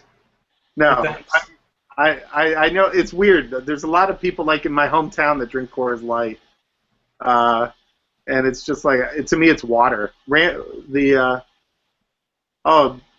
Duckie, do you have any good Lifetime movie suggestions? Well, yes. I mean, the two that we did shames with were Mother May I Sleep with Danger and Rebel already pounced here. He answered that too. Saved by the Bell. Yeah. I wouldn't recommend. I did have to watch for work. I had to watch the Bonnie and Clyde remake. I wrote the back of the DVD for that. Who's in that? The kid that was in Into the Wild. Why can't I think of his name right now? They're gonna go back half distance again. A false start in St. Louis. I can't think of his name, but he played Clyde. There's one, I can't remember the title, but it was about this woman who she was like in an abusive relationship. Yeah. And like she was trying to get out of it, but the guy wouldn't let her. And, so that's every Lifetime movie. Yeah, I'm just making this up. I want to see how long I can go with that, but you already spotted it. The movie has like 2 words, a colon, and then the Francine Schlabotnik story. Yeah, it's like fatal wisdom, the Francine Schlabotnik stories. Fatal wisdom. She knew too late. I know, yeah. They showed a close-up of the football. I'm shocked that they didn't show Joe Watson after that close-up of the football. By the way, I just want to... Right, Joe Watson's getting a lot of... Is there any chance Joe Watson's watching? He's like kind of a little bit flattered. Watson, if you're watching, come on this show. We welcome you. Please. Defend yourself. And yet another Jared Cook ball that does not go into his hands. Oh, no, he dropped another one? Well, the defense made a good play. Oh, Jared Cook. What's the song, Jericho? Could we do that to Jared Cook? Wait, I can't remember. Wasn't there a song about Jericho that, I don't know. Anyway, I'm sorry. I'm running out of steam, I guess. Just like Austin Davis, 0 for 6 in the fourth quarter. Oh. Austin Davis is a great quarterback name, though, isn't it? I trust Austin Davis. Yeah. You know why Austin Davis is 0 for 7 in the fourth quarter? Because he's like when you're playing Madden and you're down 34-14, and you just run go patterns for everybody. You run 4 verticals and then just try to catch them every time. Oh, before you're gonna see it before me, but what are the odds this punt gets blocked? If I put it would you bet 10-1 right now on a punt block? I'm gonna say it's about 3-1, but I'm gonna say it doesn't. I'm gonna say it By doesn't. the way, when I said Austin Davis is a great quarterback name, I meant like a great quarterback name for high school, a great high school quarterback name. Yeah, or he could be like the quarterback at Austin P. Yes. It did not get blocked, by the way. All right. But, do you know what Austin P's slogan is for sporting events? What they say? You're in the right place. That would be good though. But no, it's just "Let's go P." I remember Dick Vitale used to love saying that. "Let's go P." Dick Vitale? Yeah. All right. Back when Dick Vitale was not as much of a caricature as he is now, but I saw they extended his also contract. Like 3 more years. I know. I read someplace he'll be around like 2017 or so, something like that. Will he be around till 2017? Well, he's signed till then. I think ESPN does not get rid of people. I mean, you could be Lou Holtz and make a reference to Hitler, and you won't get fired. But nobody would understand. Maybe he just misunderstood. He was trying to say something else. I don't know. Yeah. But Bill Simmons has disappeared, but Lou Holtz can talk about Hitler. Bill Simmons can't be truthful. I saw a great Onion article. It said it said ESPN just released newly approved opinions for their ESPN analysts. Yeah, it's probably accurate.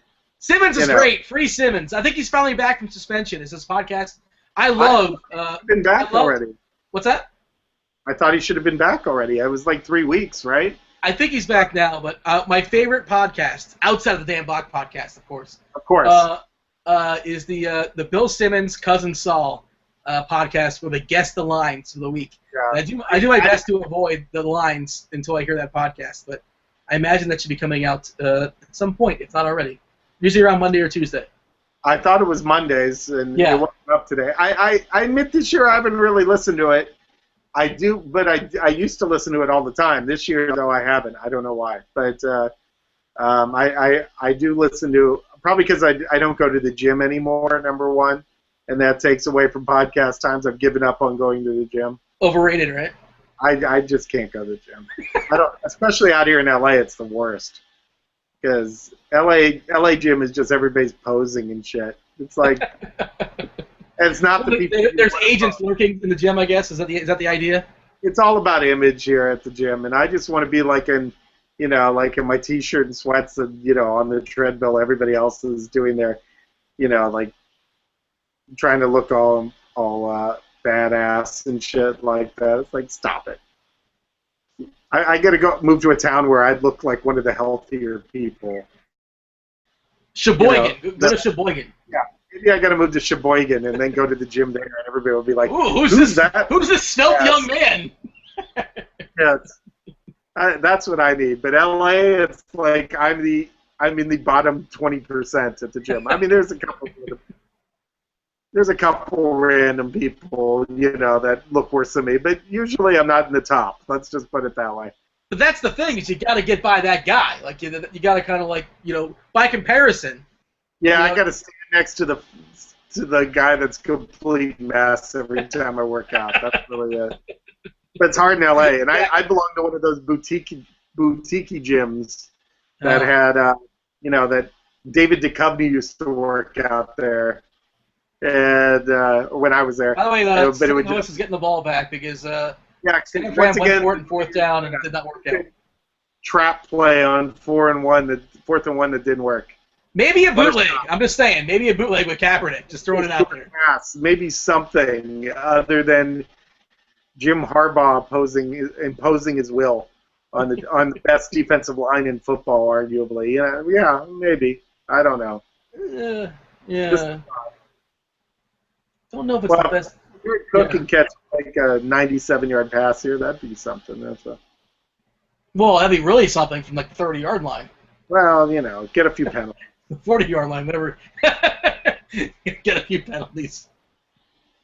Who just caught that? Rams tie it up. Tavon Austin. I think one of my FanDuel teams had Greg Zuerlein on it, so that's a waste. That was wasted money. Greg the leg. Yeah, I know. Well, they still need a field goal. If he kicks like a 62-yarder, maybe I can move up to. Is that Cook or is that other guy? There's Cook. Jared Cook. All right, we got the $10,000. Hold on, let me see where this guy just jumped up. Because that's true. Because he. That's right, because we had him like 0.1 behind 7th place for 2 quarters, didn't we? He has won like $10,000 more for that. Good for him.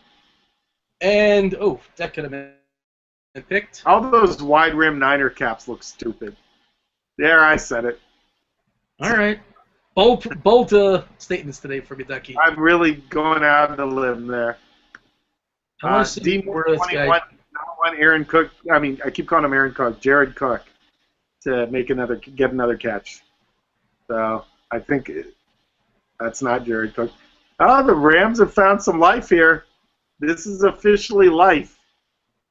Pettis. Austin Pettis. They do lead the league in Austins, this team, right? They don't have Austin Collie, though, right? There's no Austin Collie. By the way, I'm just noticing this it's a satellite. Never mind. Let me pull this up. Hold on. I keep getting the wrong page. Continue with your Austin rant. It wasn't really a rant. It was more of a notice, an observation. Oh, another Jared Cook missed pass. Oh, this guy with Jared Cook, was he having a heart attack? Yeah, I know. It's just like, catch the damn ball. I'm going to go back to speaking British again, if anybody doesn't mind, because, I like it. So right now, does Quick still only have 1 catch? Who? Quick has 1 catch for 10 yards. I had the pleasure of rostering Andrew Hawkins this weekend on one of my cast teams on FanDuel, and you had just as many catches as Andrew Hawkins. So congratulations. Well, that was a tip and pick special, if I recall. Was Andrew Hawkins? Oh. Said he was big on Andrew Hawkins. I remember that. Well, he's not sexy, but you figure he's safe. He usually gets like 8 or 9, 10 looks. He'll catch like 5 or 6 passes, get 60 yards, and he's kind of a cash game du jour kind of player. And he is if you follow the targets rule, he is the guy you have to consider at all times. So. By the way, this guy's moved to the 4th place. 222 points. 3rd place is 223. 2nd is 227. 1st is 229 and change. He's got a chance. If he catches a touchdown out of Jared Cook, he wins $1 million. If he just gets another catch, he moves up more. And that's somebody. Is that Cook again? No, that was Kenny quick. Britt. Kenny Britt. Oh, Kenny Britt. How many receivers does St. Louis have? Right now at 257 in Week 6. Rams have Kenny Britt? Yeah, you get reunited with Jeff Fisher. Yeah. It's really working out for him. Excellent call there. Call the trap play when you're down. That's a good call. That's one of the things when I play college football on PlayStation. It's like you're down 15 points, and like you're playing like the Road to Glory. They always call let's call a trap play. When you're down, or Power O when you're down 14 points with 3 minutes left. Yeah, perfect. Yeah. Hold on, By the way, the chat's talking about Cook. Oh my God, Jared Cook, unbelievable! I know. So this guy right now is set to make $40,000, but another catch is at 50. A few more yards, he's at 100. He's at 100,000. Honestly, a good throw there and he scores. A good throw puts him in the end zone. Oh my gosh, that's $1 million throw, and Austin Davis. I mean, because he just overthrew it. I don't blame Cook on that one. I blame. Here's the hook, by the way. If they don't get a first down here, they're going to kick the field goal because they're down by 10, which is the worst. I hate that. I mean, it makes sense, but it's still the worst when you're guys in St. Louis. Yeah, you got to make it one. Oh yeah, they're kicking the field goal now. They got to kick the field goal. Yeah, they have to extend the game as long as possible, but it still stinks. I think this moves the 14 to 17 doesn't change any of the defensive scores because it would be like 13 to 16 would change the scores. Well, I think 14 to 20 is a frame. So okay, Greg the leg. Oh, you're excited now? I probably moved into 28,398 with that field goal. So congratulations on that. I'm not even looking. I'm not cashing this week. I did about 8 or 10 games this week. I'm not cashing. I was like DraftKings. I was in the 120s. Mediocrity personified. FanDuel, I was probably around 115. You're not going to score any. FanDuel was tough, though. The qualifier, you had to be like top 7% to cash. I mean, they really cut it, to a small amount at that point. I don't know if I played the qualifiers on FanDuel this weekend. I might have thrown a couple in. I don't recall. If I did, I didn't do it successfully. Yeah, I did like two $10 qualifiers. I think I had Manning and Cutler as my quarterbacks, which were fine, but they weren't going to win me anything. So I want to see if Smizzle's still going to win his ticket here in DraftKings. He's at 216. Yeah. He's at 216 for a ticket for the King of the Beach. He's going to double down there. Bubble Boy is right behind him at 211, and he's got Colin Kaepernick down by 4 or 5 points. So you have to assume San Fran's just going to run the clock out. And they want to run. I mean, but they're probably going to bootleg with Kaepernick. They might figure that out. He's not going to run for 50 yards, you wouldn't think, but St. Louis will put 8 or 9 guys in the box. So if you break that front line. By the way, do most special teams coaches look like they have head trauma? Well, is that Rex Ryan? We're basing that off of her just across the board. It's just they just showed the Niners special teams. No. Rob Ryan's defensive coordinator. Special teams coaches just all look like they have head trauma. Yeah. I don't know what it is. Like maybe they're taking too many punts to the noggin or whatever, but it's not a bad call. I think I'm with you. So they're always a little bit nutty, it seems. Niners called a timeout to see their setup for I think that's a little bit of overcoaching right there, but Well, I mean, Harbaugh rocking the Dockers. Yeah. well, I mean, it's important to recover this. Who didn't recover an onside kick yesterday? Was it Oakland? No, it wasn't Oakland. Can't remember who it was. Some team was coming back hard, and I don't know. There's somebody recovered an onside kick. Here we go. It looks like San Fran's got it. Yeah. And Stevie Johnson took a ball to the nuts, I think. So. Why so serious? Yeah. So we're gonna run the clock out with Frank Gore or Hyde. They have to get a first down. Yeah. Well, how many timeouts does St. Louis have? They have 1 timeout left in the 2 minutes. So if they can get it to around 1:20, that was one of the great screw-ups yesterday was Dallas was trying to run out the clock against Seattle, and then they got a penalty on 3rd down, so it stopped the clock automatically. And Russell Wilson had 1:20 left, but Russell wasn't winning yesterday. He didn't have his A game. Oh, A game? Come on. Well, he just wasn't his. Usually he pulls stuff out of his ass. He didn't have it yesterday. Sometimes you don't have it. It's not. Sometimes it's not there. The magic isn't there. Nothing you can do. So you mentioned Skip Bayless earlier. My favorite topic they have in those ridiculous shows is well, I love the reaction to well, if this guy makes this last second shot, then the team is a disaster and this guy's not clutch and everything they did the entire game completely ignored. They're failures. But if he does, completely change. And then I love that the question is did the Giants win this game or did the Rams blow it? It's well, why can't it be neither? Yeah, why can't it just be the score was 21-17? Yeah, it's I love those questions. It's just way, yeah, if you go by John Gruden's commercial work, yeah, he drinks a lot. He drinks a lot. You just go by. He's hanging out at Hooters and Corona and all this stuff. Basically, they're saying that John Gruden is an alcoholic and or a drunk and he needs help. Has Hooters officially replaced? Remember they used to have Dick Vitale. Has Dick Vitale been replaced by Well, John Gruden? I think John Gruden used to work at Hooters, if I recall, as a fry cook. Is that can't? You're making this up, right? No, I've heard that actually. He was a fry cook at Hooters. Okay. Oh wait. Okay. Niners just got about half that yardage, and they're going to call their timeout. Okay, and then the next one's going to be. And Austin Davis is looking at an iPad. Oh, they're calling their timeout now ahead of the 2 minute? Yeah, okay. Yeah, so that's when you do it. Yeah. Yeah. And then why is it that these coaches this is another Bill Simmons thing. Bill Simmons says every coach should have your designated Madden player that tells you how to work these things, as far as when to go for 2, as far as how to work the clock, when to call timeouts. They get this wrong, I don't know, an inordinate amount of times. 40% of the time. Andy Reid's the worst. How is it so difficult? It's just math. Yeah, well, their football play up, another run in the middle and -1 yards. San Francisco 49ers football, catch the fever. So.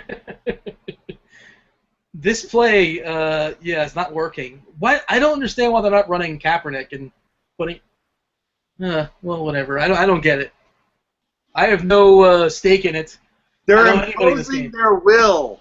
Oh, but St. Louis is denying their will. Yeah. I don't get it, but okay. So should I get a mohawk tomorrow when I get my hair cut? What do you think? Yeah, let's do it. Is that in play or you're screwing around? I'm screwing around. That ain't happening. Taxi driver style? Yeah, go full on. Yeah. Perfect for my job interviews. That would be great. When I go meet with somebody for a job interview, you got a mohawk. You're goodbye. Wait, it depends. It depends. What are you interviewing for? Police force. Yeah. No. No, I mean, I'm talking about getting back into the agency game and stuff. We'll see. So. Oh yeah. I can't be doing this I can't be doing this every night. Oh no. I like doing it. I love doing it. If if Roto Grinders wants to pay me enough that I don't have to get a real job, I'll even get my internet upgraded. So you said that this was Plan C behind your girl from the AT&T commercial. Like you're doing. What would this become? Like Plan D, Plan E? You want to I thought you did this because you liked me. No. I do like you, and I'm here, and I'm happy. All right. I'd host more shows for Grinders for Roto Grinders if they wanted me to. I'd be happy to. All right. Well. But they don't consider me an expert, so I'm just their little clown that does song and dance for them. That's fine. Well, if you would have aced your FanDuel interview and could have been, Joe Watson, then maybe. You know what? If I aced that interview, then everybody would be just making fun of me in the commercial. So. Have a good night, Barstool. Yeah, thank you, Barstool. Yeah, but let's see, 3rd and 4, a trap play. No. 1 yard. Again? Why? Oh, love the Niners. Oh, you're such idiots. Yeah. I don't understand. Try one time. Just do something different. Who is the offensive coordinator? Dave Wannstedt? Who is making these calls? Brett Flintstone. It's Stone Age. Oh, no. I don't understand. Where's the Madden guy? To tell you that this is not going to work. Yeah, they probably ran Engage 8 on defense and just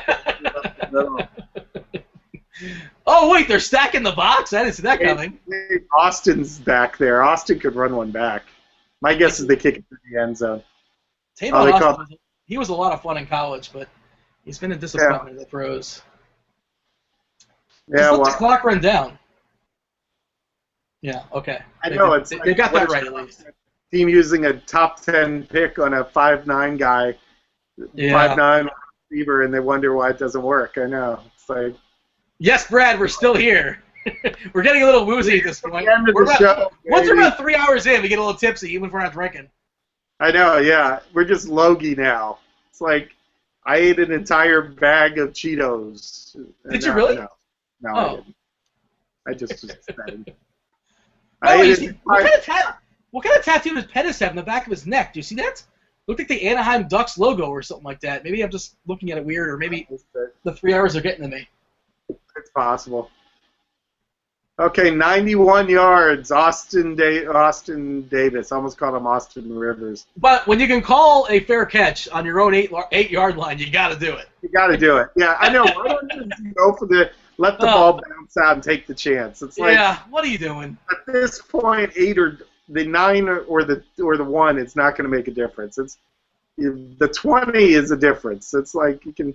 Well, it's not. I mean, it had to be a perfect bounce for it to get to the 1. The risk reward. All right, whatever. I guess we're nitpicking. I'm going to give some advice here. Thomas Linane. All right, so if I could make 100 a night on FanDuel, could I actually sufficiently quit my job? No. Is my answer.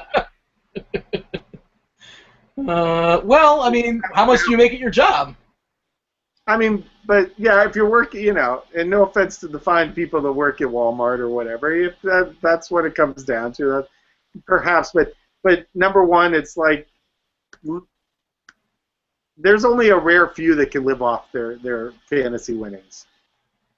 And some of them already didn't need the money in the first place. Some of them. So. I feel like you're insinuating somebody, but I'm not gonna. I'm not. I'll go. By the way, we have a pick 6 in this football game. I think RMT. Oh no! For real? Be very happy about what just happened. Nice tackle, Kenny Britt. By the way, Kenny Britt. Not only is he an awful wide receiver now, but he can't tackle at this point. Yeah, the chat is just blowing up right now. and your brother, of course, timely posts blackmambamyth.com, which has a lot to do with that. Isn't it great? How did he have that ready to go? What? There's it's nothing to do with anything. Why would Black Mamba? I love my brother. I love him. He's as much of a Kobe hater as I am. RMT Hawk, we're very happy for you. Do your dance. What is the correlation? He just oh no! Al just lost a seat. Oh shit. I think. Oh no, never mind. That was Kaepernick. He was against. Never mind. I thought he was against the Saint. Yeah, let's check his seat. I would like to know.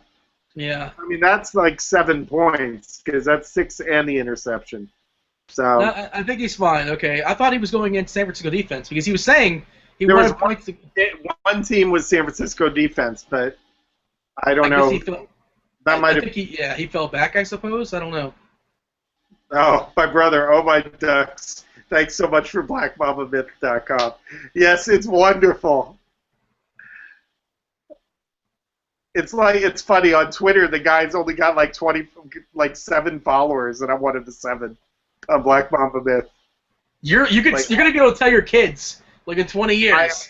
I was one of the first 27 followers to BlackMamaMyth.com. My godchildren hate Kobe, and it's only because of me. I just ingrained it in them. It's like. I think I just lost some money there. I'm checking. Wait, we got to find out what RMT won. RMT won something. He won the bomb, I think, tonight. Did he? I think that. Put your link in the chat, RMT. Yeah, RMT help. He's probably going nuts right now. Can't win the tournament of shame, but he can win the bomb. But yeah, that's pretty awesome if that's the case. Well, let's not go too far because there's always the randomness of the last 47 seconds. So now Jared Cook's gonna do something. anything's possible. Oh well, anything's my weekly possible. League. I was playing against the San Francisco D this week, so that's done. That the people wanted to know how does this affect Duckie season long? We have to know. I'm I'm still alive in my survivor pool. I got that. I didn't take Seattle or Cincinnati yesterday I took Tennessee. in my survivor pool. I'm still alive as well. I took Tennessee. Barely. Oh boy, you were living on the edge, weren't you? I had Denver yesterday. So Jared Cook, 10-yard pass. Look at that. Yep. Wow. Unbelievable. But that Niners score might have. I don't think it affected things. Hold on, let me pull that up.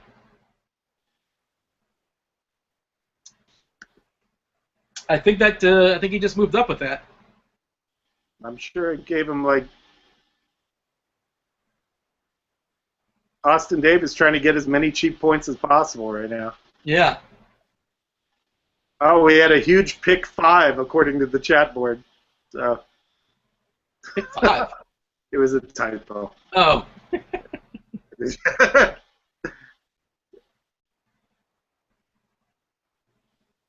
This guy is he's in 3rd place now, the guy with Jared Cook. Oh, wait, there's RMT Hawks update link there. Why don't you pop that up? He's at 50K.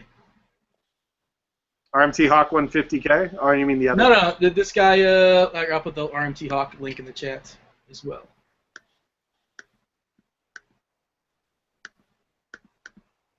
I'll add the WWWs for you. Let's see what he won.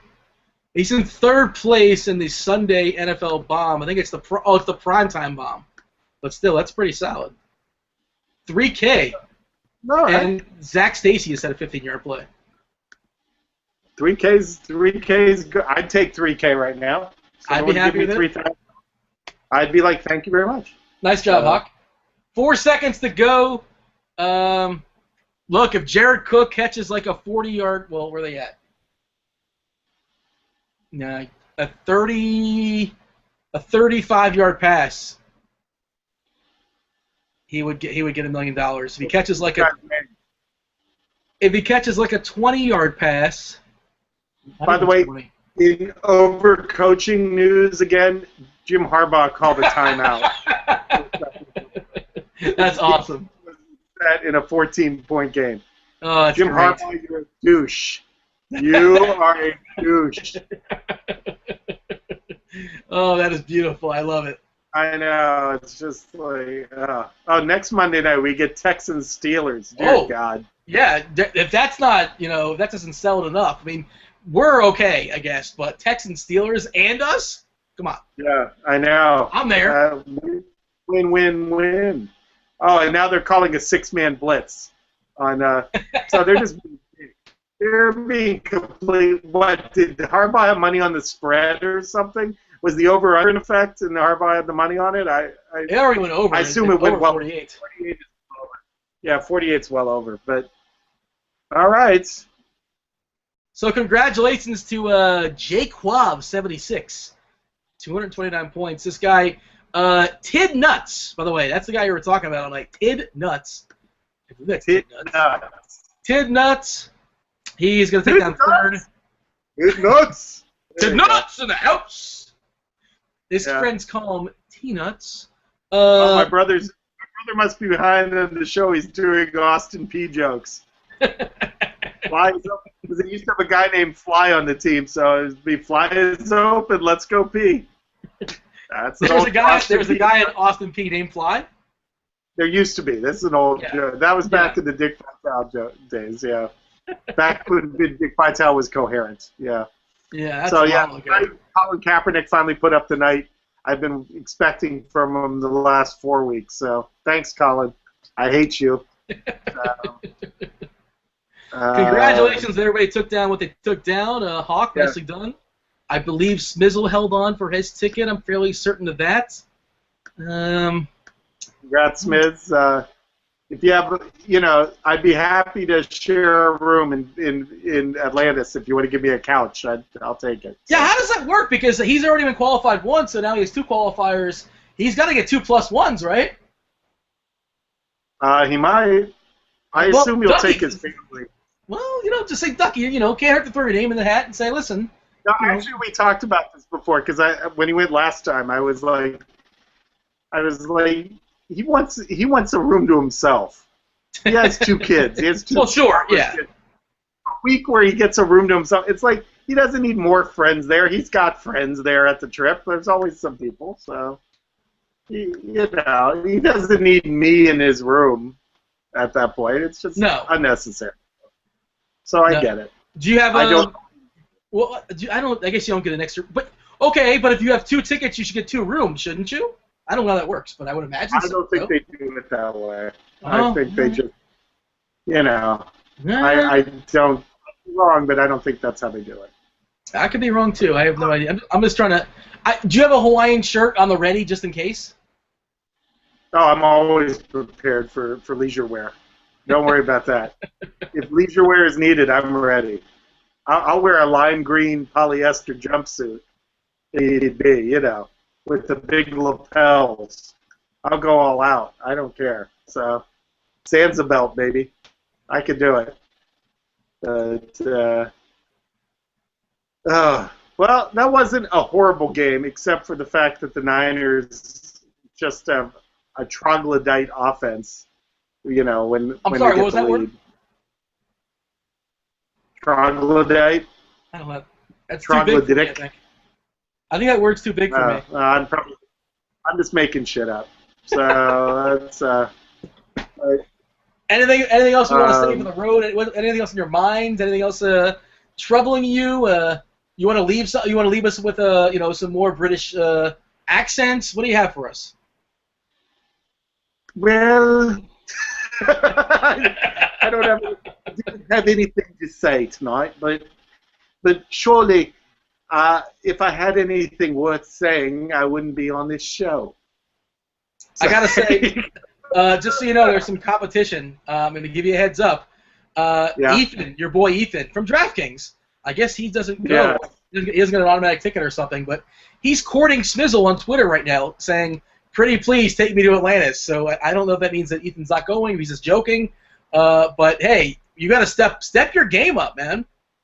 There's competition. I want somebody to go. No. If Al wants somebody to go and he wants to take me, I'd be happy to. But I understand if he wants to have a giant room to himself. So I respect his wishes and I congratulate him on his winning. Well, what if he said you can come with me, but you got to get your own room? My airfare is paid? Yeah, everything's paid for except for your room. Would you spring for a room just for the vacation? I'm sure I would. Yeah. Why wouldn't I? I mean, it's like, what would that come out to be? Probably about $700 or something like that. I'd have to consider it. Yeah, I think then call up draft and say, can you front my room for me? I've got the airfare taken care of. I'd probably kiss their butt. You never give me any pub on tournament. Give me a room. I'll do shows from there. Working all the angles. Do you have an article coming out for us tomorrow on Roto Grinders? I have an article. I haven't decided what to write about, but usually it works out. I usually wake up at like 8 in the morning and suddenly say, oh, I'll write about this. That's what the Halloween article was. It was just I woke up and said, oh, I'm going to write about this. So, I mean, if anybody has any topics they'd like me to cover, please send them to my Twitter account at Duckie Succumbs. Don't forget that at DFS Almanac also. It's DFS underscore Almanac, right? Yeah, it's the underscore. It throws everything off.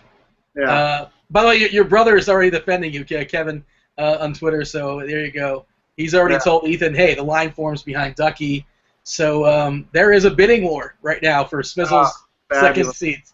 It's that's real world problems. That's first world problems. That's I know. That's Q problems. Decide everybody's bringing to Atlantis, so I feel horrible for him. He's got real trouble.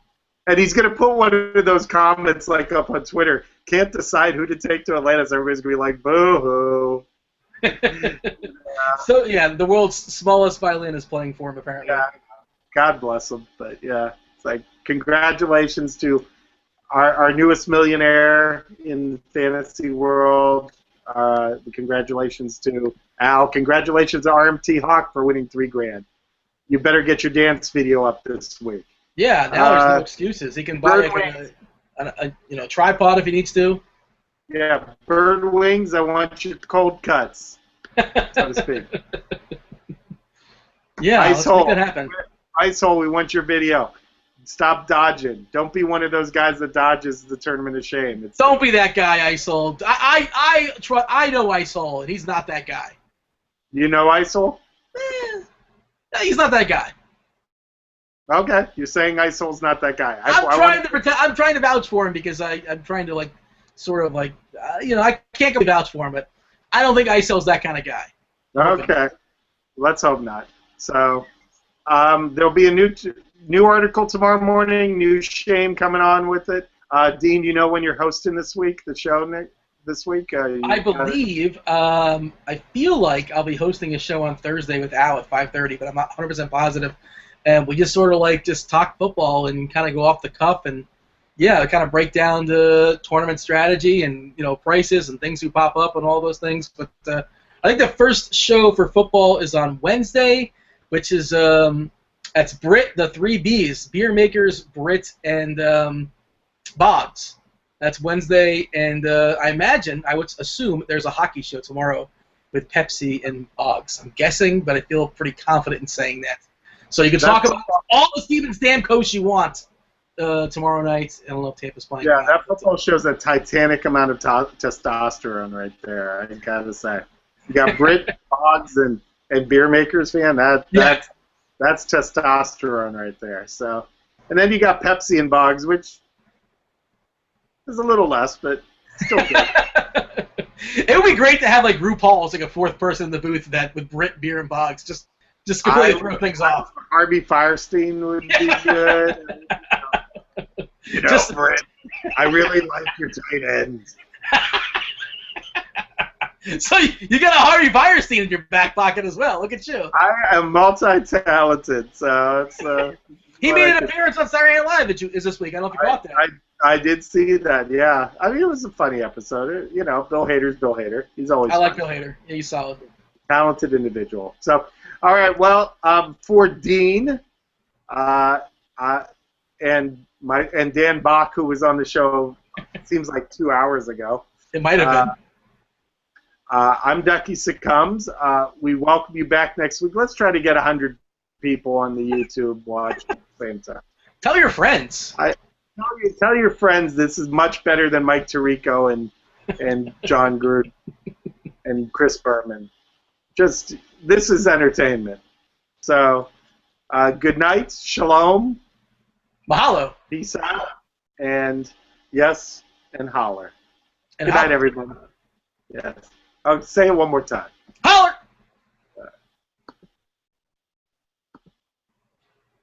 Seacrest out.